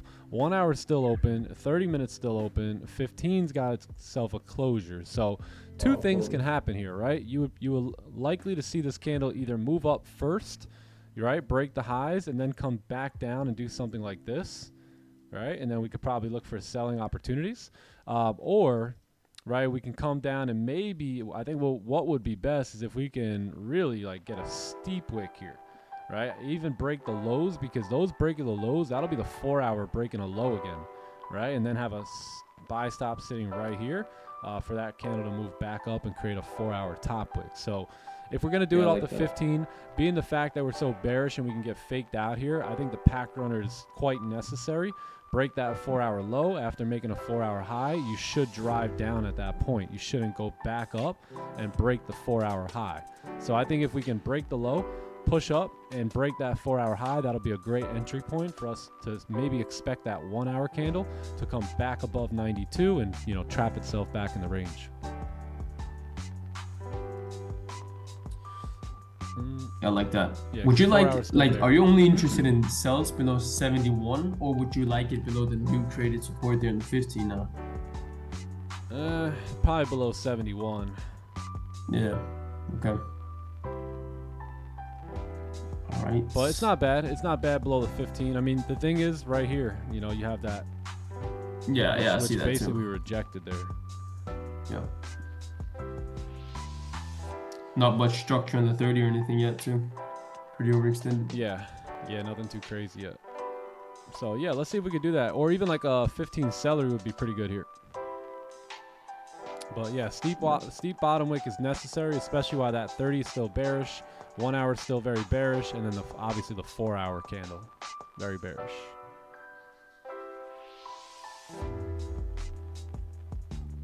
Daily doesn't know what's going on. Daily doesn't know what day it is. Daily still thinks we're in the weekend. Yeah. It's like, what's going on? Oh, it's Monday. We're back. Daily's like, did we even have a weekend? What happened? That thing's still tired, bro. Just woke up.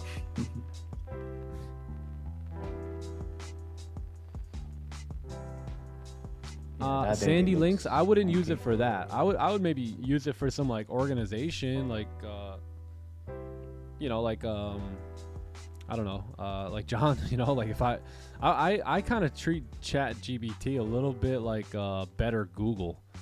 Like I'll just ask, like, hey, like I was joking around with John, like, hey, if I put, you know, $5,000 a week into S&P, you know, for the next 10 years, what's it gonna look like? So I wouldn't really do it to, like, I wouldn't be like, hey, you know, create me the best trading strategy or something like that. Yeah, for real. I think there's certain things to talk about, right? With GPT. Yeah. Also, there's investment calculators as well, right? You could just look up investment calculators and put in, you know, your goals and plans and all that stuff, and it will calculate it for you. I like to use Ramsey's calculator, so you can look up Ramsey investment calculator, and that one's good. Yes, sir. Just so you get an idea, you know, a borderline. That's David Ramsey's one, is it? Yeah, yep. His calculator specifically. Like for what? Like how much you'd end up with? Like investing, just like for you to calculate. Yeah, just week? if you want to calculate your investments, you know, set up some goals, set up a strategic plan for yourself. You can use those calculators to help you do that. I don't know, man. I'd rather use Wes Watson for my financial advisor. Hey, you know, do anything. He said, yo, just buy all the stupid stuff, man. Just go for it. YOLO. More money. You only live once. Everyone's got their... There's really no right or wrong, bro, you know? It's like, does your money make you more money? If it does, great. You know? Yeah. If it doesn't, then that's not good. Yeah, I think Dave Ramsey's good, and then once you level up, you know, use Wes Watson. The crazy thing is none of them are right or wrong, you know? They just are consistent with their strategy. Yeah. What's your thoughts on buying a nice sports car? Yeah, I think if you've earned it, why not? You know, and if my thing is, if you can buy it cash 2 or 3 times over, then you could probably get it, right? But if you're trying to, like, if you don't even have the money that it costs, right, and you're just trying to put it on like some payment plan or monthly, whatever it's called, what's that called again? Lease or whatever. Like, I don't know. I mean, there's no point, you know, like this. Just wait till you get more money. I'm a big believer that, like, the money that you do make in terms of like cash flow, I would invest that, like we were joking about earlier. I would invest it, and I would start to let those investments pay for any like sports car or supercar or anything like that. So my thing is, if you can buy it, like let's say it costs double and you can purchase it in one shot, then I think you've probably got enough to afford it. But yeah, try and put those things like more on the back burner and set up your future a little bit first. I mean, I probably could have bought my Porsche. I could have bought that a couple years ago, but I chose not to. I chose to invest into long-term assets and whatnot. The Porsche itself, it's a GT3 RS, so it is an asset, kind of, right? I know it's going to hold its value, but at the same time, like I didn't do that until I was able to buy that car like 3 times cash, right? 4 times cash. So I would just make sure your money's up and money's right before you do any of that. Until then, just keep investing into assets. talking about the school of hard knocks, he talked about like staying down till you come up. Yeah. Right. I mean, Yeah, I don't for know sure. about y'all, but I personally want to be forced to get a supercar, you know, by the numbers in my investments or my bank account at least, right? Like I want it to tell me to do it. Like, all right, yo, you got enough to do it. Like you gotta get this now. Like you're stacked here. A good book to read on that is Rich Dad Poor Dad. You know, so Rich Dad Poor Dad talks about how you have earned income, right, which should really go into an asset, right? So there's a difference. There's an asset and there's a liability. So the car would likely be a liability, right? That cool, nice sports car. It's meant for your enjoyment. So it's kind of like a liability, right? But if you put it into assets, right, then that assets will increase your money. It'll multiply your money. So what Rich Dad Poor Dad talks about, and my mentor taught me this too, is that while you're earning cash flow, like trading is active income. You know what I mean? You got to come here to get the money. So while you're making that money, put that profit into assets, right? And then here's your nice car, right, down here or whatever, and then let those assets purchase that car, or at least the bulk of it, without spending your hard-earned money, right? You don't want to spend your hard-earned money on any sort of liabilities, right? So you want to really spend that hard money on assets that'll eventually make you enough to purchase liabilities and be able to enjoy them. You know what I mean? So that's kind of the way that's the way I look at it. That's the way I would recommend. You guys know my philosophies on finances, right? Like if this is your income, right?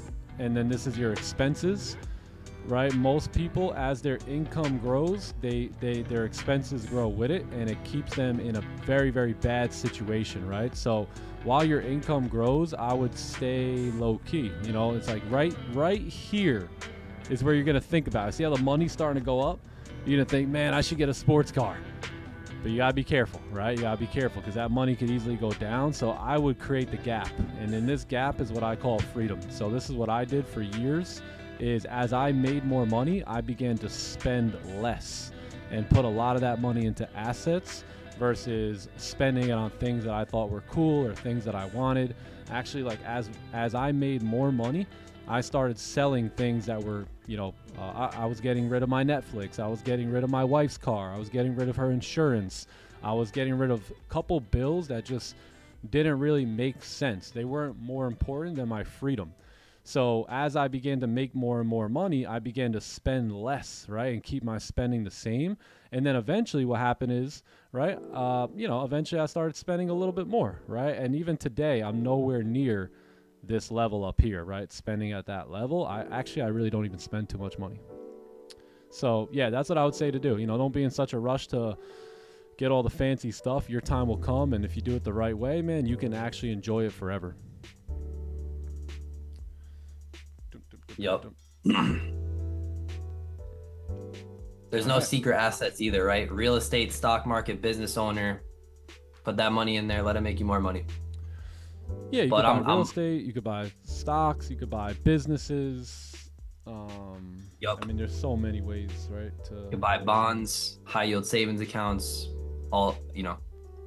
Ask Google. all of it. Those are a bunch though, right there. Nick, I'm sure I'm excited to touch on some of that, or I'm excited to listen on in all those.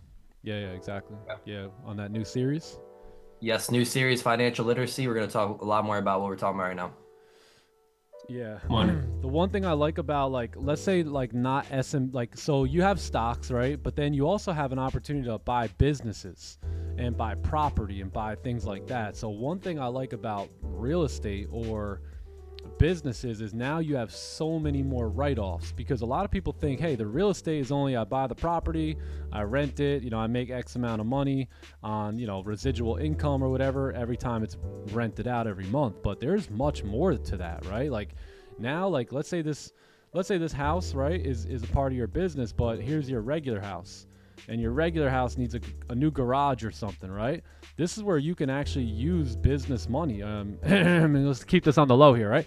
But they don't understand what's the difference between you buying a garage for this house, right? That's actually a rental property, or you buying it for this house, right? So you can use the opportunity for tax write-offs and business spending a lot easier when it's, you know, real estate, or I was talking to a guy who has a trucking company. So anytime he needs new vehicles or or fuel or anything like that, I mean, it's all a write-off. So there's just so many things that you can do and invest into, but probably the easiest is probably going to be the S&P 500, things like that to begin with, and then you can start, you know, the journey from there.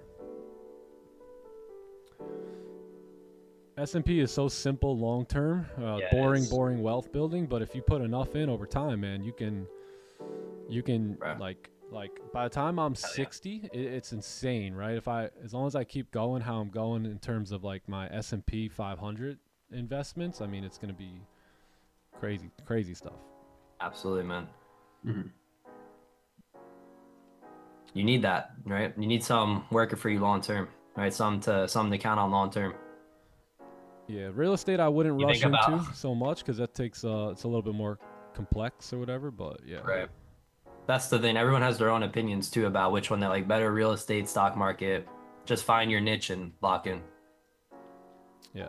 Don't try and look rich. And most importantly, too, most importantly, too, know your goals, right? Know your goals and create a plan to achieve your goals, and then just follow the plan every day, all day, you know? Yeah. Rinse and repeat. Yep. I see so many brokies looking so rich, yet they're standing at the bus stop. It's very filming me as I walk, as I drive by. Meanwhile, I got a regular white T-shirt on and some sweatpants and some Converse. Right? I got a fresh pair of Converse for like $60. Meanwhile, they got $250 on their shoes. They got these jeans that make absolutely, I got the chromes, bro. It's like, chromes, dude. You got chromes. You're riding the bus, G. Right? You're riding the bus with no money in the bank.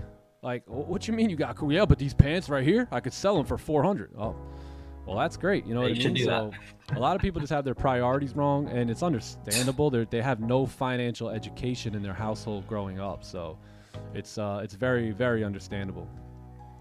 Think about it, bro. People only showcase their income to people because they care about what they think. That's crazy.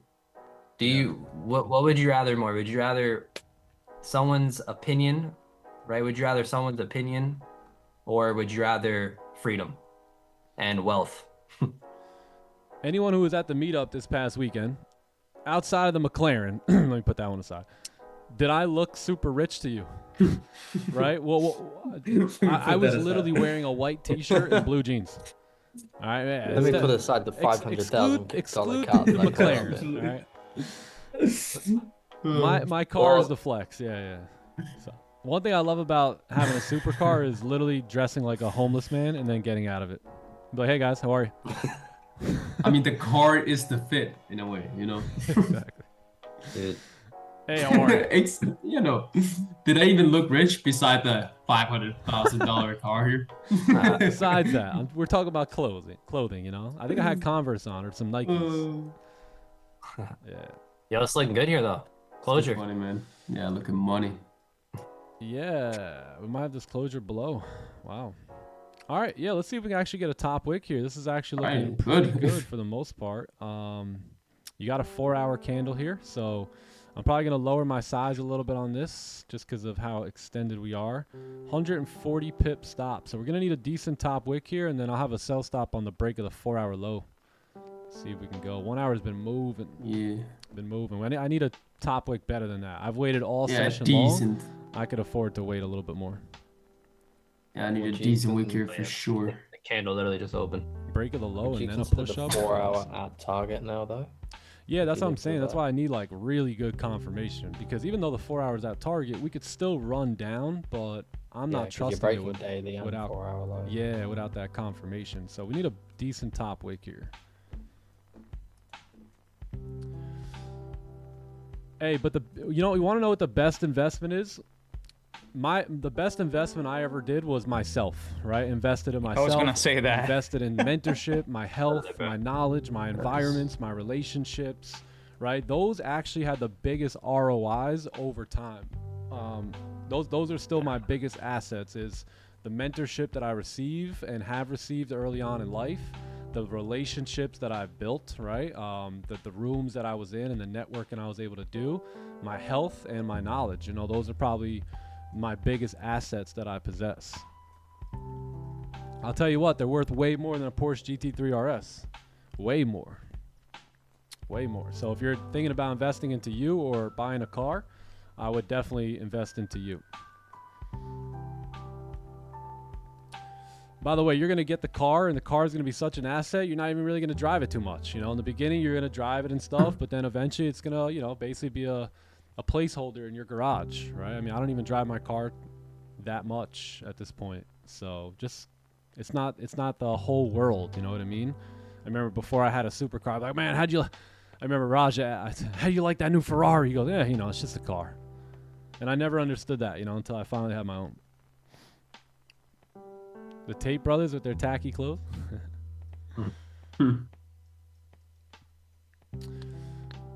I enjoy investing into people, investing into other people, investing into relationships. A lot of times that's not always finances either. It's time as well. So, you know, there's a lot of good investments out there. Yeah. Is there an advantage of trading gold on futures compared to CFDs? Not really. I mean, I would just say maybe less spreads and like no slippage. But other than that, you know, the best advantage you got is understanding how to trade.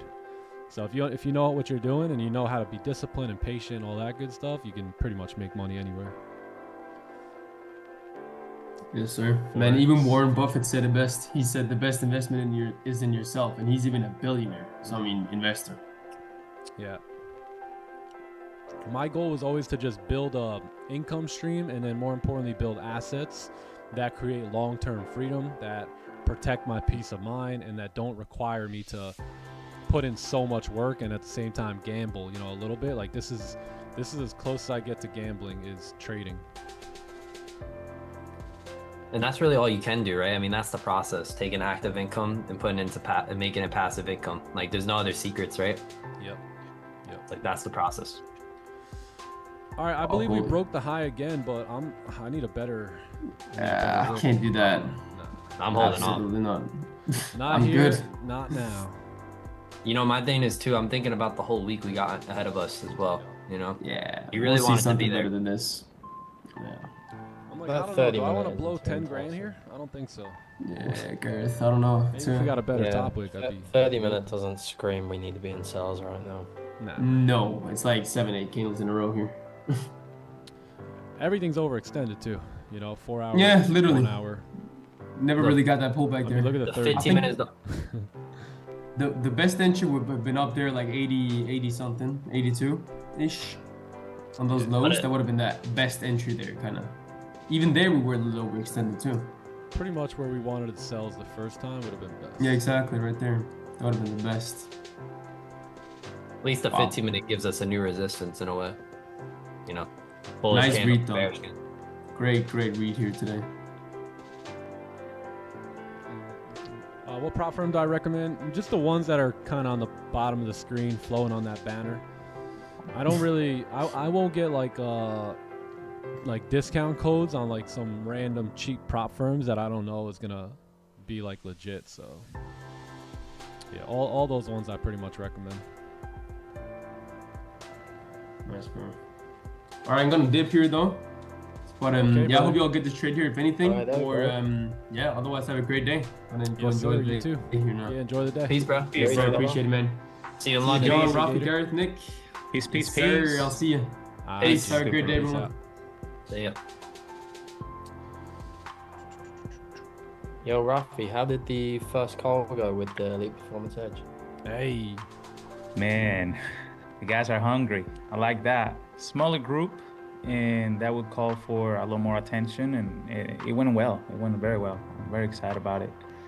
nice. And, you know, the first call, it's, you know, laying the foundations, explaining the rules of the game. We get to work this week, so yeah, it went well. Fire. Nice, In man. for a good 8 weeks, those boys. I can tell you that for nothing. Yeah, bro, I'm excited. I'm excited, truly. Fire. It's Monday. Yup, a lot of time, Rich. Considering the journey, the ups and downs, the time it took, all the hard work, if you had to start all over again, what's something different I'd do? Not to like promote the clubhouse or anything, but I would look for something like that. You know, I wasn't able to find anything like that early on. IML was like the closest thing I was able to find, but I'm talking about traders that really have a system and know what they're doing. I would do that. I would take some of the money that I had and try and see if I can get anyone's time, like one-on-one, but it'd have to be the guy, right? Like the one who actually knows what they're doing. And I'd really just hopefully learn about a playbook and surrender to that idea of having a very clear-cut system, not trying to guess and to do all the things, you know, that we try and do in the beginning, and just literally lock in on a system. So if I could find a system, that's the first thing I would look for, a good mentor who has a good system, and then I'd start plugging in from there and, you know, start to learn like just from live trading and live Q&As. I wish I had that. It wasn't until 2.5 years into my journey that I found Raja and stuff like that. So eventually I was able to do it. But yeah, I would just listen well. I wouldn't try and, you know, I came into the game with a big ego and felt like the market owed me profits and whatnot. So I wish I could just kind of dial it back a little bit and just take my time with that learning phase. If I would have took my time in the learning phase, I probably could have been profitable in like 8 months, 6 to 8 months, but I didn't. You know, I tried to be profitable every month for those 6 to 8 months, and it never worked. So it wasn't until I kind of took my mind off of the dollars and put it on the performance that things started to click for me. So yeah, I wish I could have really treated that performance over profits mentality a little bit more serious. Do shady prop firms contact you to make deals all the time? Every day. All the time. And they also offer me like a lot of money. Like, so they don't even want to give me commissions. They want to pay me like money as a retainer and, you know, give me the commission and stuff. But I don't know. There's so many that we turn down. We turn down companies almost every day. A lot of shady brokers too hit us up. I'm like, nah, I never heard of you. Or I'm like, nah, I've heard of you.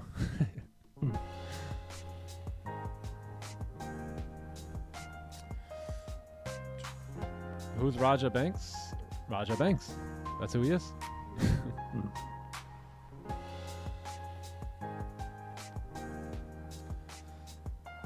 Conor McGregor's up here? Yeah, that's Garrett.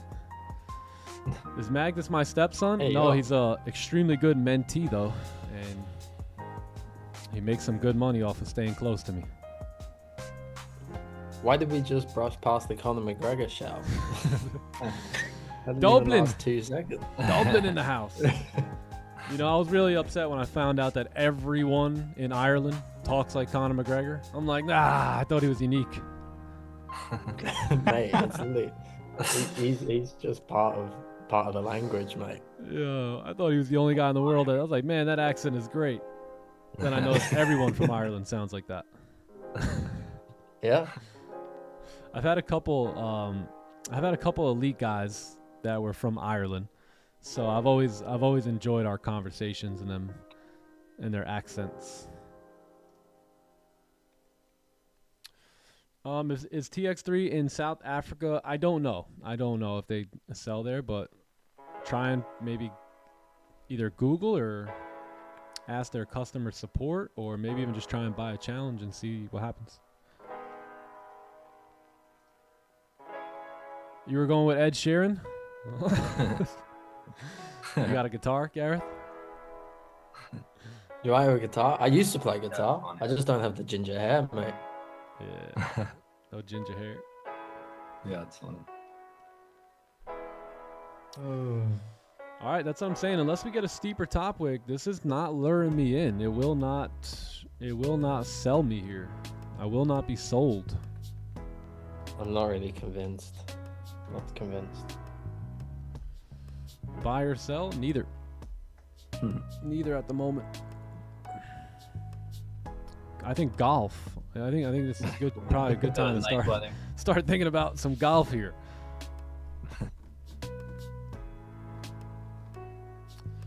I have recommended prop firms. They're the one that's on the overlay on the bottom of the screen there, just kind of going reading on the screen. So those are probably the top ones that I recommend.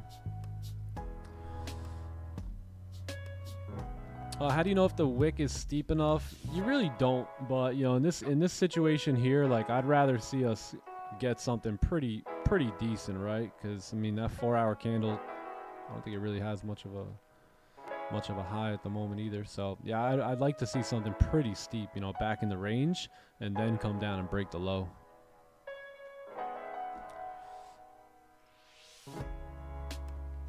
My thing sometimes when the move is already ran, I think to myself, well, you know, I've already missed all that, right?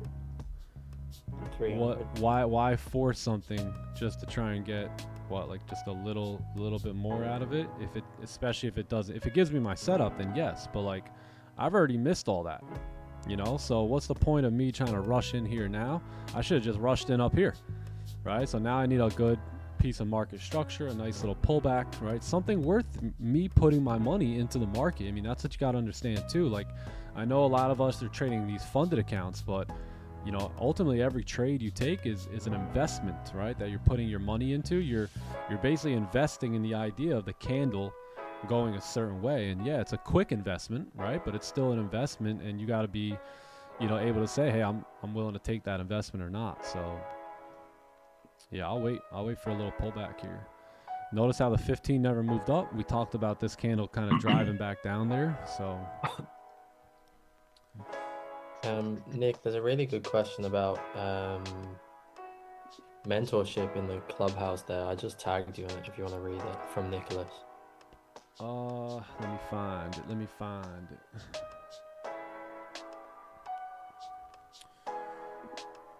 That's it for you today. All right, AJ, have a great day, brother. Peace out, brother. It would have tapped us Have in. a great day. Oh yeah. When was it that you wanted to see? When was it that you wanted to seek mentorship, and what was it that made you want to get one? I'm pretty sure there was a time that you felt like you can do it. So, you know, early on, I really enjoyed. So I played a lot of baseball. I was an athlete growing up, and I've always enjoyed the fact that I had a coach, right? And you can call him a mentor. I mean, back in the day, we just called him a coach, right? Like, and I was a pitcher, so you know, there was the coach. And then there was the pitching coach, you know, and I really grew to the idea of mentorship back then.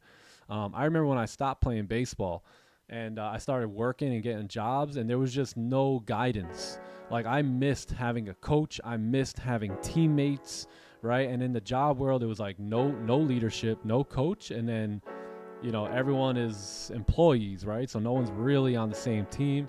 And I kind of just fell back into mentorship when a little bit later, after I was working for a couple years. I was probably about 21 years old, and a friend of mine had introduced me to some young guys that were just making money. So I was like, yo, can you teach me? And they were like, maybe, you know, and we'll see, right? So they kind of had me qualify to actually learn a bit from them and get their time. And then I asked them, you know, how are you guys doing so well? You know, I mean, you guys are 24, 25, 26 years old, and they say, oh, well, we learned from a mentor. And I'm like, oh, really? You know, and I was like, who is that? And they told me who it was. And I was like, can you introduce me to him? Right. So naturally, it kind of just fell right into my lap, where I noticed I missed having a coach and mentorship. And I realized that when I was on my own, I wasn't doing it that well. I was only making like $14 an hour. I was basically making like $450 a week. And I knew I needed some help, right, if I was going to make more money. And I also came from a very mediocre household, right? Great parents, but average parents. You know, dad was a truck driver. Mom was a school bus driver. So not the highest level when it came to mentorship, right? So they did the best they could. But I knew if I was going to go to that next level, I needed someone who was in life where I wanted to be. So when I met those couple guys that were like 25, 26 years old, and they told me that they had a mentor, that's when I was like, yo, like, who is it? And can I learn from him? And from a little while, I learned from him from a distance. But then I realized, hey, my life is going to be better with this dude in it, right? So that's when I started trying to get close to my mentor, and eventually did. So yeah, I just knew, like, if I was going to get somewhere further along, I wasn't going to be able to do it on my own with what I learned growing up. I needed some sort of other advice and mentorship from someone who actually was in life where I wanted to be, not just financially, but spiritually, mentally, right? With relationships. So yeah, it was a bit of just, hey, connecting the dots, and am I going to be able to do this on my own? And if not, then I got to, find some help. And, fortunately for me, I found help and I earned that mentorship, and I was luckily enough to have multi-millionaires take me under their wing and teach me a lot about mindset, a lot about success, and that's some of the things I teach you guys. Bangladesh in the house. What's poppin'? What's up, Roberto? Yo. What's good? Squad. Yeah, eventually I realized, I'm good, but I'm in life. I'm in life right now based off of the knowledge that I have access to. So I knew that if I wanted a better life, I needed better knowledge. Again, my dad was a great guy. I love him, and he did the best he could. But he could only teach me his life experience, and most of his life, he was a hippie growing up, and then he became like a truck driver. You know what I mean? So he gave me the best advice he could, based off of his life experience. But that experience that made him maybe $100K a year or something in his best year wasn't going to help me make $1 million a year, so I had to seek out other knowledge and, outside information. But I think just like most kids, Envy, there was definitely a time where I thought I had it all figured out and, and all that stuff, and I didn't want to take advice from anyone. But as I got older, I kind of grew. That's like teenager stuff. And then I learned all about mentorship from my mentor, when he told me, hey, if you're gonna walk through a minefield, right, follow someone, right? So now when it came to other things I did in life, like trading, I found mentors. I've tried to look for guys that can help me, and I tried to do that in the beginning, but they weren't the right guys. They just didn't give me the right attention. But then eventually I found Raja, and that was something that I was able to plug into every day. So even though he wasn't personally mentoring me, he showed up to a live stream every day where I can learn from him, ask questions from him, get a look, like see what he was exemplifying in trading and whatnot, and I was able to learn from him from there.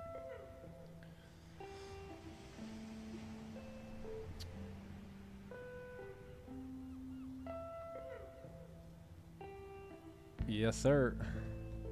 Yeah, I mean, my thing was I realized, like, hey, I could keep trying all this stuff by myself, right?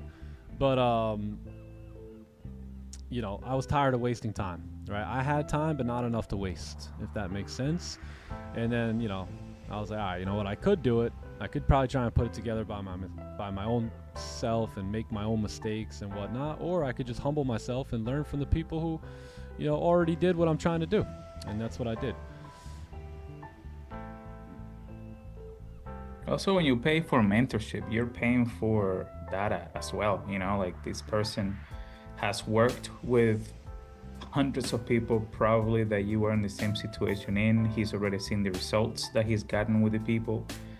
So it's just like, you're actually paying for, like, how you call that? Like, you're not getting in the line. Like when you go to Disney, well, what is it? That you don't want to get in the line, you go. The flash pass. What is it? Fast pass. Yeah, exactly.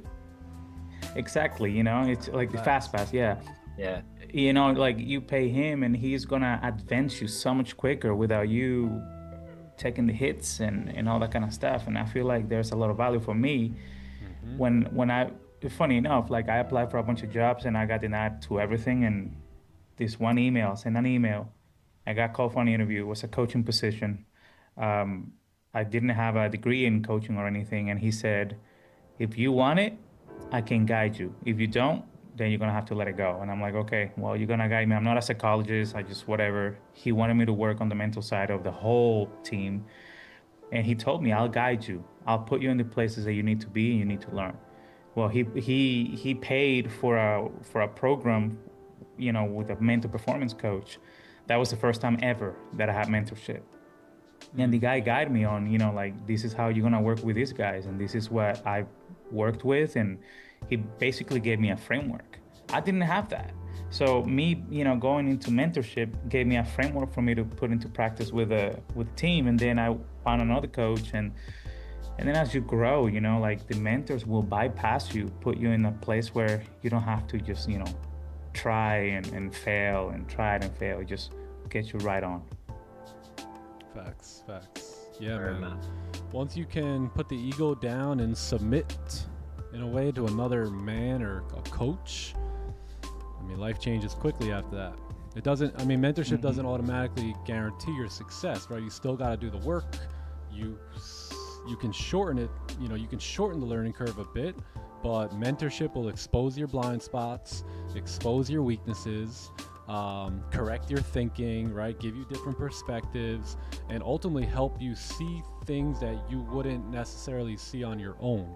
Like, I always like to think of mentorship as, let's say there's a race going on, right? This is the racetrack, and you're driving on that racetrack.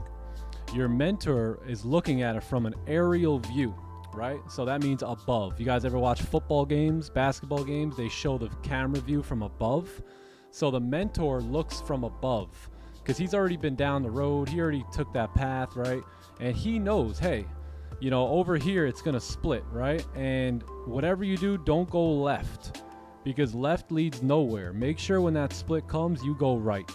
That's what mentorship is, gang, right? And it stops you from having to travel down this road, run into a dead end, waste time, possibly lose the trade, right? And then you're gonna have to retrace your steps and go back on the chart, or back on the track. So yeah, I mean, that's you know what I like to kind of see mentorship as. Or you'd be like, yo, there's a big hole in the road over there, you know? Don't go that way, right? Yeah. Go this way. So. And here's the thing, you know, mentorship, it becomes eventually like reading a book. Like, once you invest in your first coach, now you see the value. Now anything where you want to improve on, you find a coach and you invest in that. You know, it's like the first time you read your first book, now you want to read more.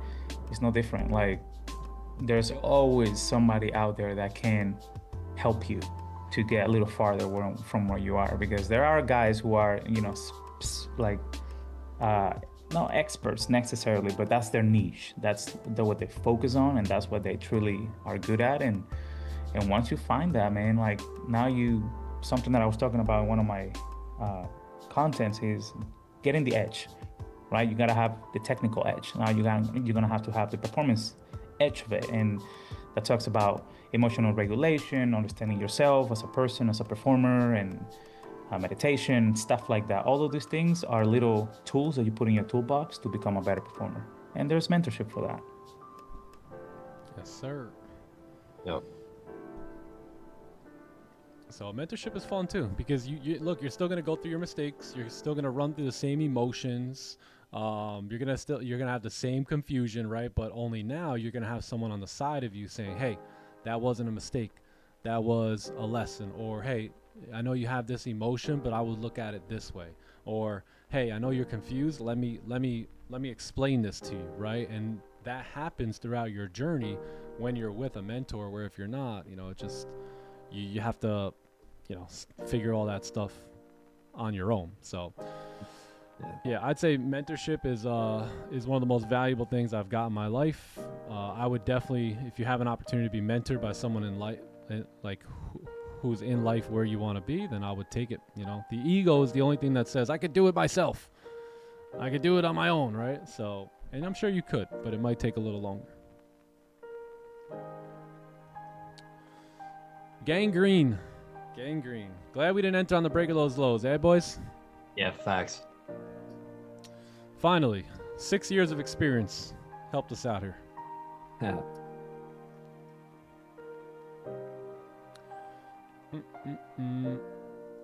You like my racetrack?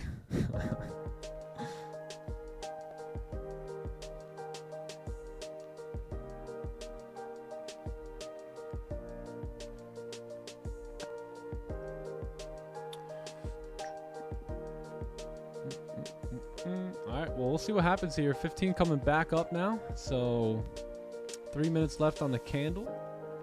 1 minute, 1 hour coming back up. 3 minutes left on everything here. So we'll see how the 1 hour closes, and then we'll go from there.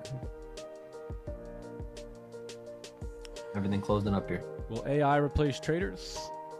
Probably not. Probably not. AI is not really to help humanity, it's here to numb humanity.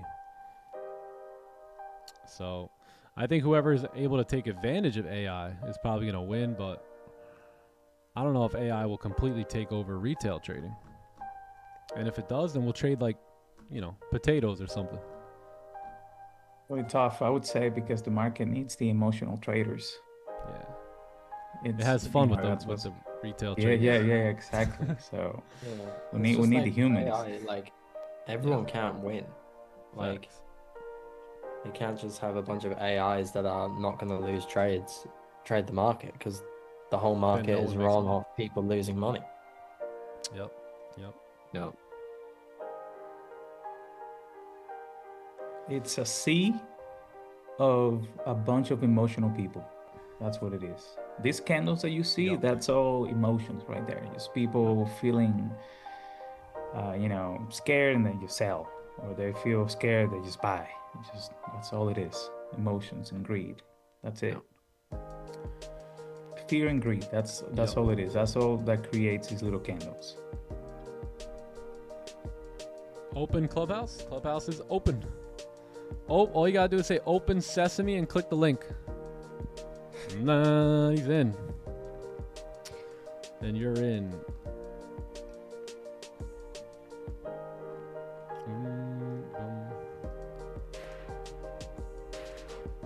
Yeah. Yeah, it needs, I mean, if the market doesn't have people to steal money from, then what's the market good for? Gotta take people's money. So I don't think they'll ever be really replaced. Another thing that AI will never replace is relationships. You know what I mean? So if you have like a, you know, a business where you're helping people, it'll never, you know, be able to replace that. All right, 1 minute on the hour closure. We might have a 30 closure, and we'll see what happens here. We'll see what happens. But give me 2 seconds. I'll be right back.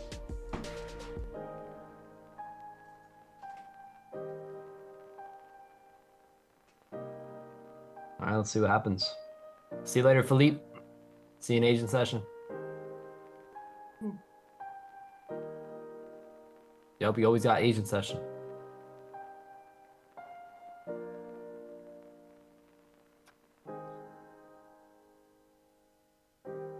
And NQ is, wow, what a bleeder on NQ. But it's starting to pull back now. I gotta do a fresh top down on NQ. I'm sure Nick as well. But 4 hour looks like it's at target, so could see a rejection there. Yeah, W discipline and patience here on the sells on gold. Really nice. Being drawdown right now. Yeah, 4 hour and 1 hour at targets. Yup, on NQ, that's facts.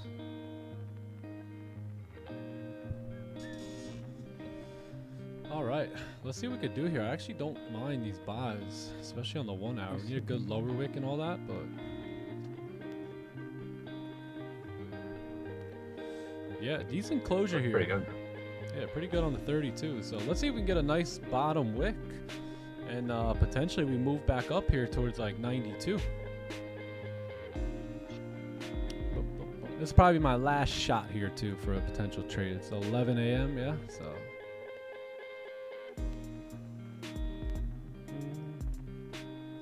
Keep stops back in the range.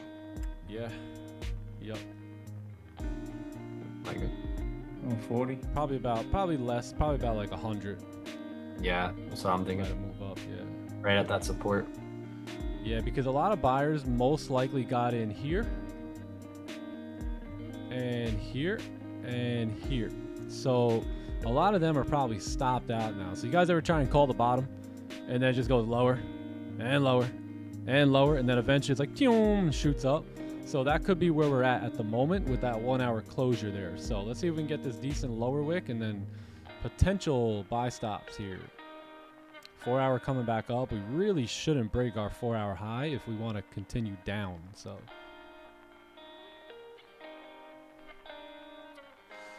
boom, boom, boom, boom. Would like to see a nice little flip up too on this candle.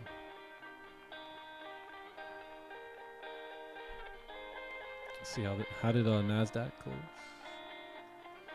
Wow, that 1 hour candle, holy smokes.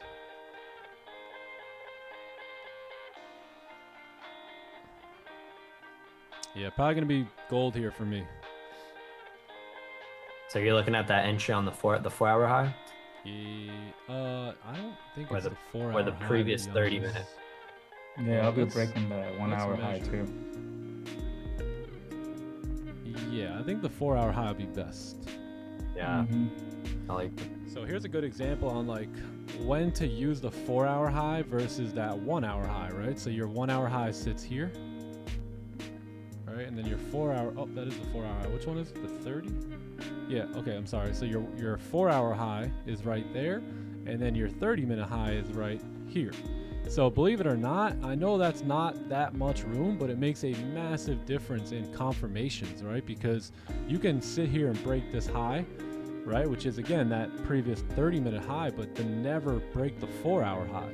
So likely if you break the 4 hour high, that's where you can see the push up, right? To fill this wick here and then maybe tap back into 92. So yeah, I think in this situation, I'd like to use that 4 hour high at 81. I agree.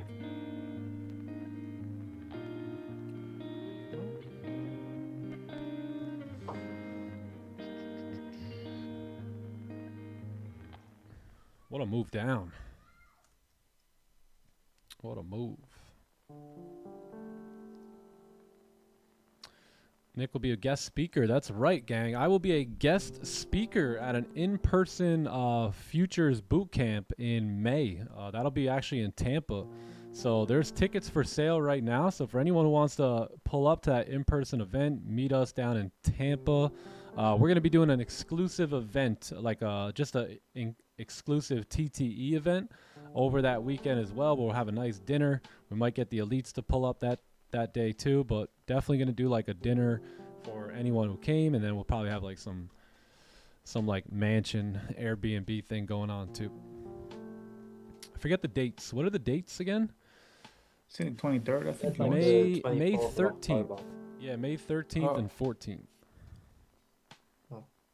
Yeah, would love to see Oh, you guys wait, there. if that's you guys next are year. coming out. Yeah, next year. Yeah.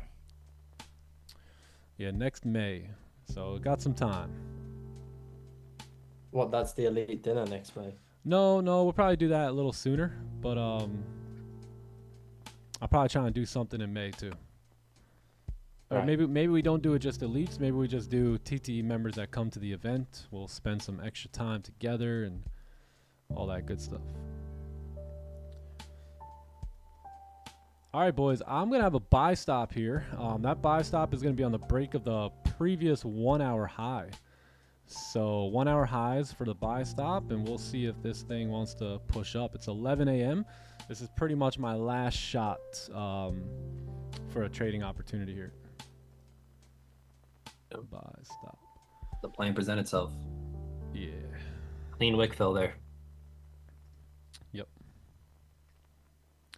Clean wick fill.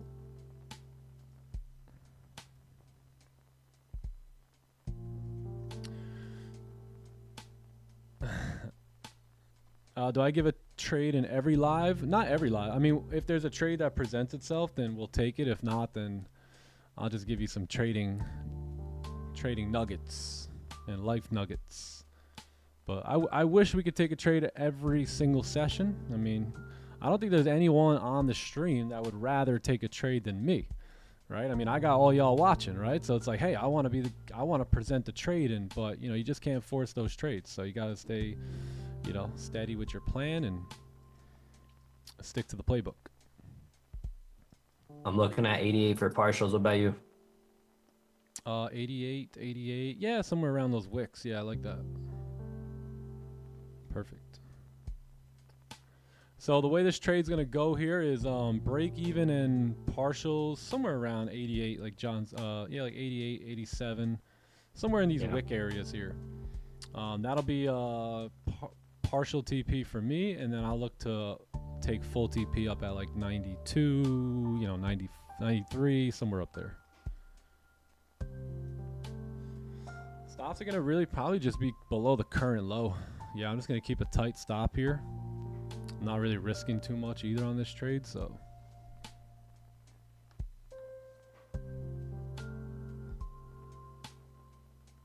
Let's go, DJ Scratches. Pull up. Pull up, son. Pull up. Does anyone plan to come? Does anyone actually want to go? That's gonna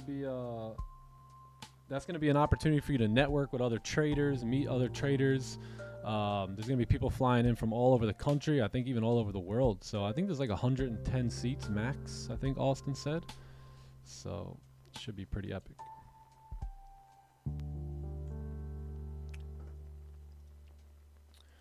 Boom, boom. All right, we'll see if the bearish run is done or if we're gonna keep going down.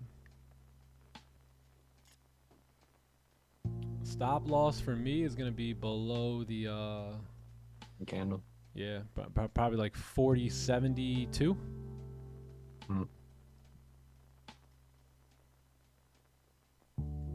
Yeah, somewhere around there.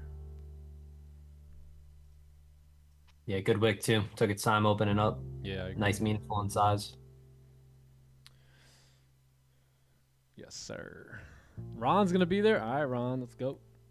Nice. Look forward to it, dude. What up, Ron?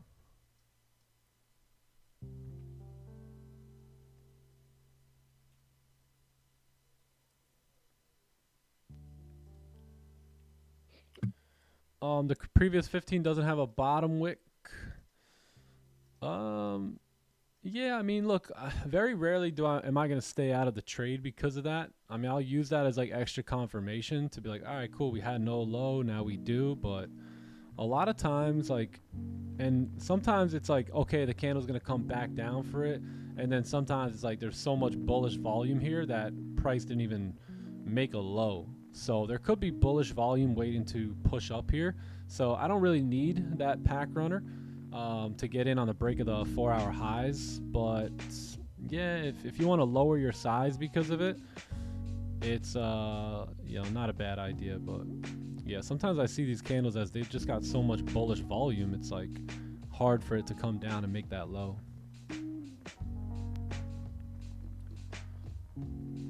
And what I like is the 30-minute has a nice wick on it, nice bottom wick on it. So 30-minute, 1 hour of good bottom wicks. Yep.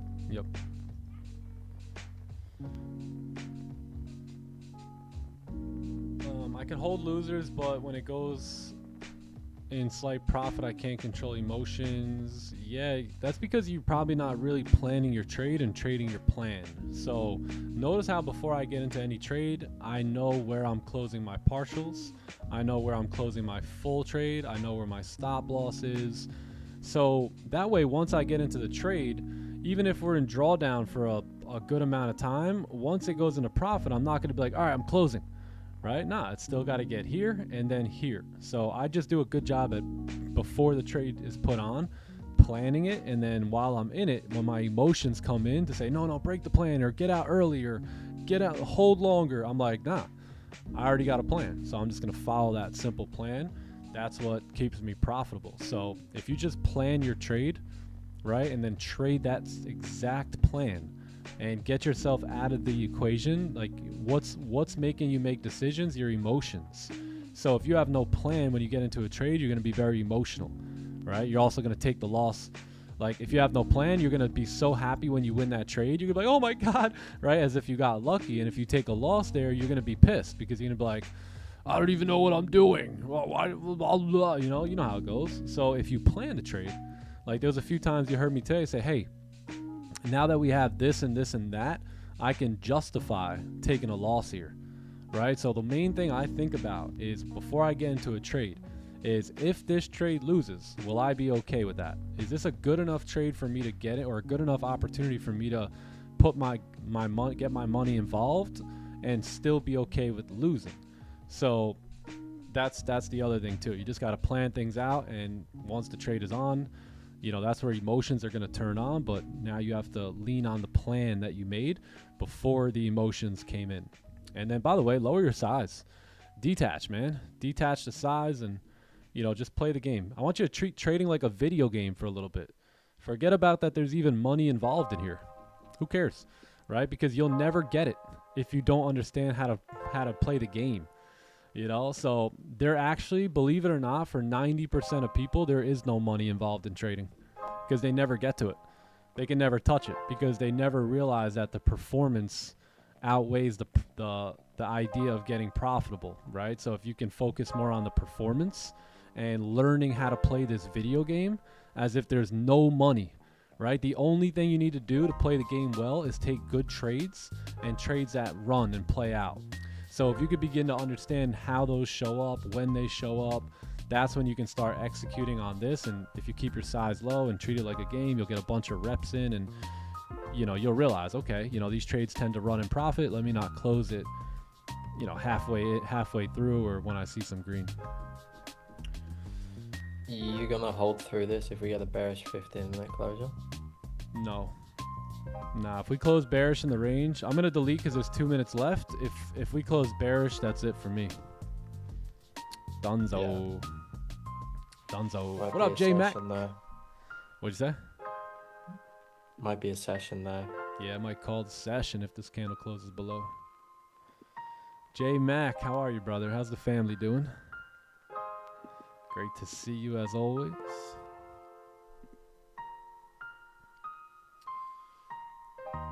Legit went through that last night. Yep. Yeah, I feel you.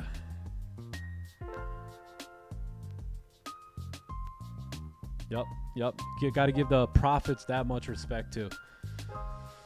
Yeah. I know how it is though. You know, you're in drawdown for a while, and then all of a sudden you start to see some profits, and you're like, oh, like let me get out. And then all of a sudden you get out, and the price runs, and you were so patient in drawdown, but you were so impatient in profit. So sometimes, you know, you got to hear someone like me explain it, but then also that has to happen to you a couple times to piss you off and be like, nah, what am I doing, right? Why am I sitting in drawdown for 30 minutes, and then in the first minute my trade goes back in a profit, I'm closing, right? You let that make you mad a little bit. I think some people should get a little mad in life, get them going a little bit. Get them having the lessons stick a little bit better.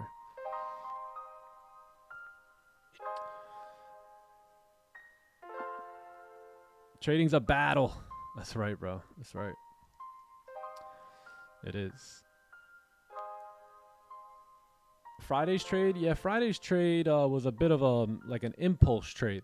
So I think we used a 30-minute inverted celery on that. So or maybe it was 15, but yeah, that one's a little tougher to understand because those are more impulse entries. So yeah, if you go back to Friday's live stream, I explain it pretty much in heavy detail. All right, let's see what happens here. Did we get a closure? 20 seconds here. I get a celery. You might just get it. Looking good. New to the channel? Hey, welcome, my friend. Anything you need, any help anything I can help you with, don't hesitate to just chat in the chat, and we'll help you in any way we can. Welcome to all the new people here. Yeah, inverted celery. Yeah, exactly. So if you go back to that stream, you'll hear me explain it pretty good detail. So I would do that, and then if you have any other questions, just let us know. All right, let's see if we can get a little low here. Not gonna just execute on this new candle. We need a low, and then we can go low, and then we go. That's one weird looking candle.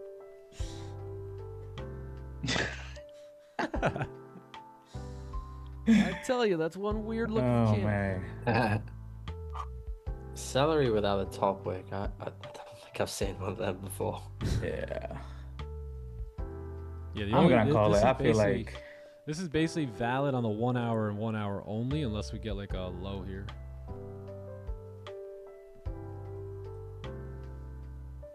Yeah, I'm gonna bounce, family. Okay, I'm bro. going to Alright, daddy brother. duties. Enjoy. See you later. Yeah, you guys stay out See you of later, trouble brother. out there, and yeah, much love. Thank you for having us, brother. Yes, sir. And Maybe I'll we'll talk see to you in Asia. y'all. Sounds good. Talk you to later, y'all bro. later. Peace out. All right, G. See you, man. Adios. Later, Gator. Let's be careful here, because with no bottom wick, we might break the highs and just dump Don't back down. I think that's it for me today. Yeah, I really don't think there's much here for me. Now that candle doesn't have a lower wick, yes, whatever. Just consolidating a little bit. It's looking like a struggle. It's looking like a struggle. What do you think, DJ Scratchers? What do you think, Johnny Gems, Gareth? You good? Yeah, man. I think I'm good on this. Yeah. Yeah, if we I'm get a lower definitely wick, good. but I think we call it. What do you think, Green?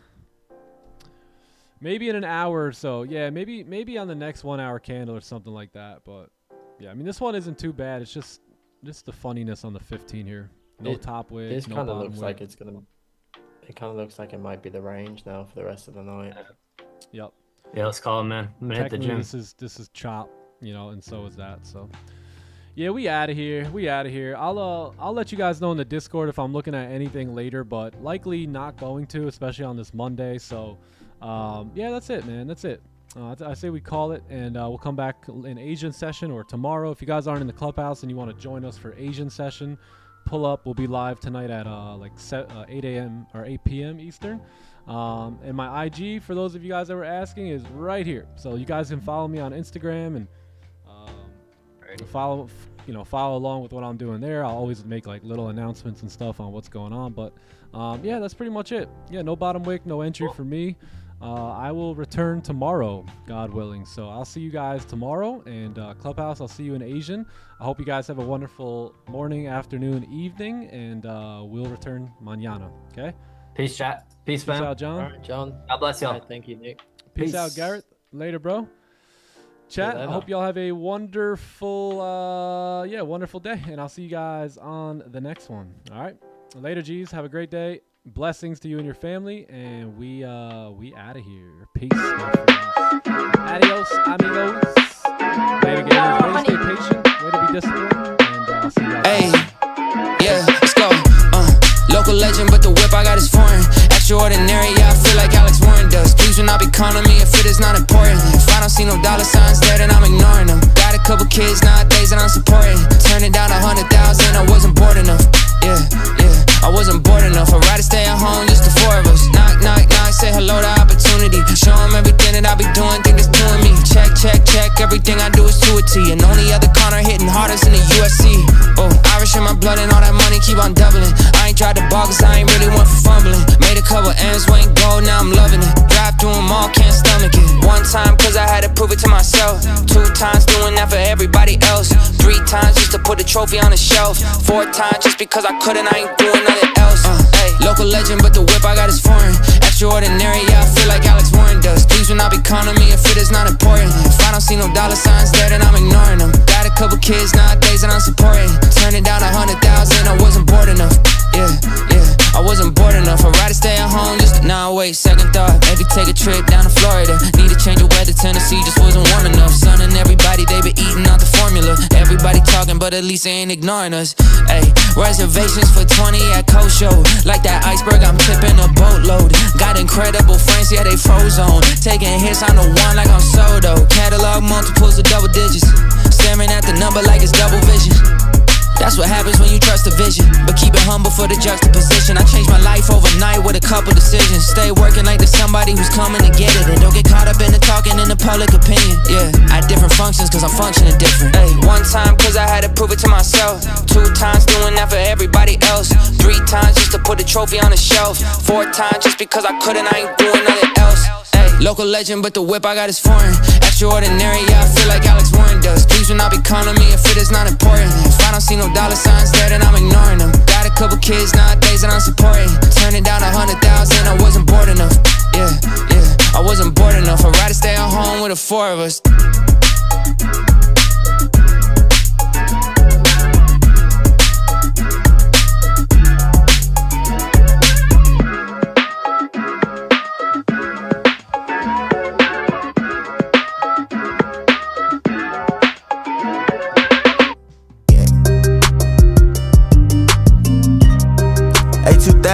EST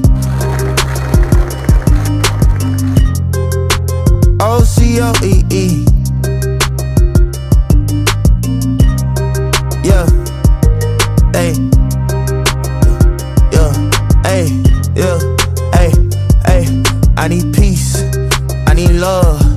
I need everything that's coming from above.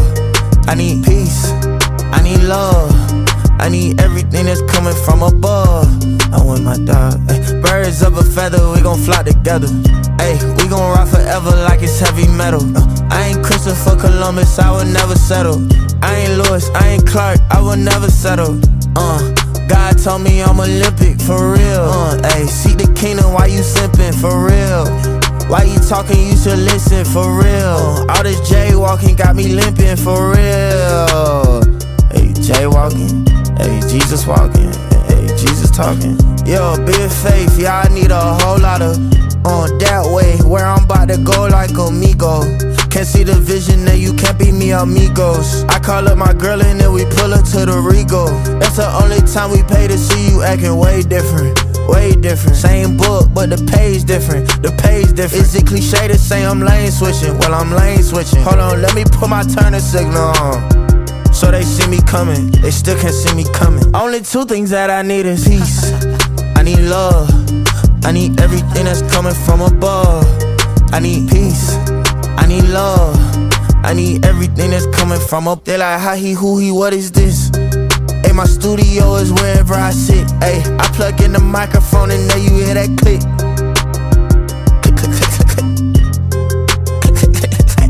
It's a hit.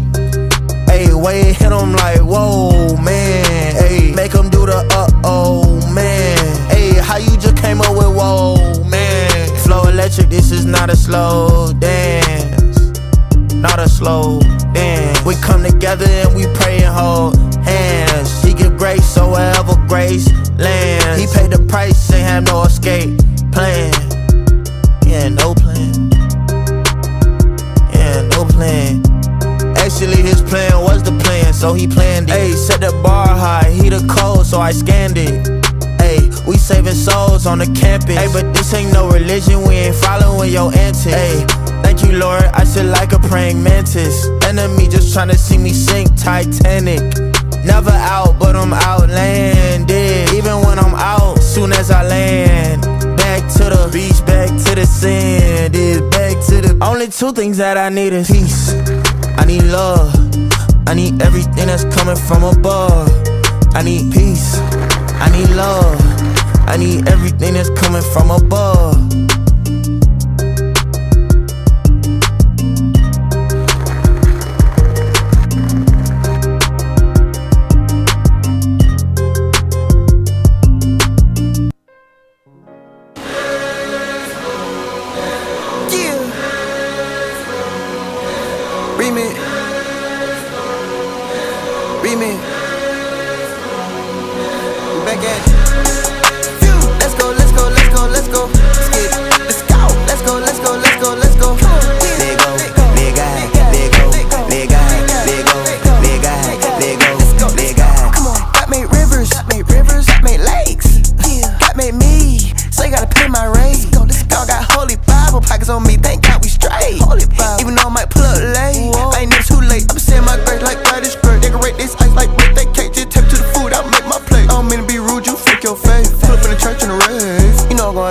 Marvin Gaye. I keep going K, just pardon me. You new to the game like Shawshank. I gotta let go like Love It.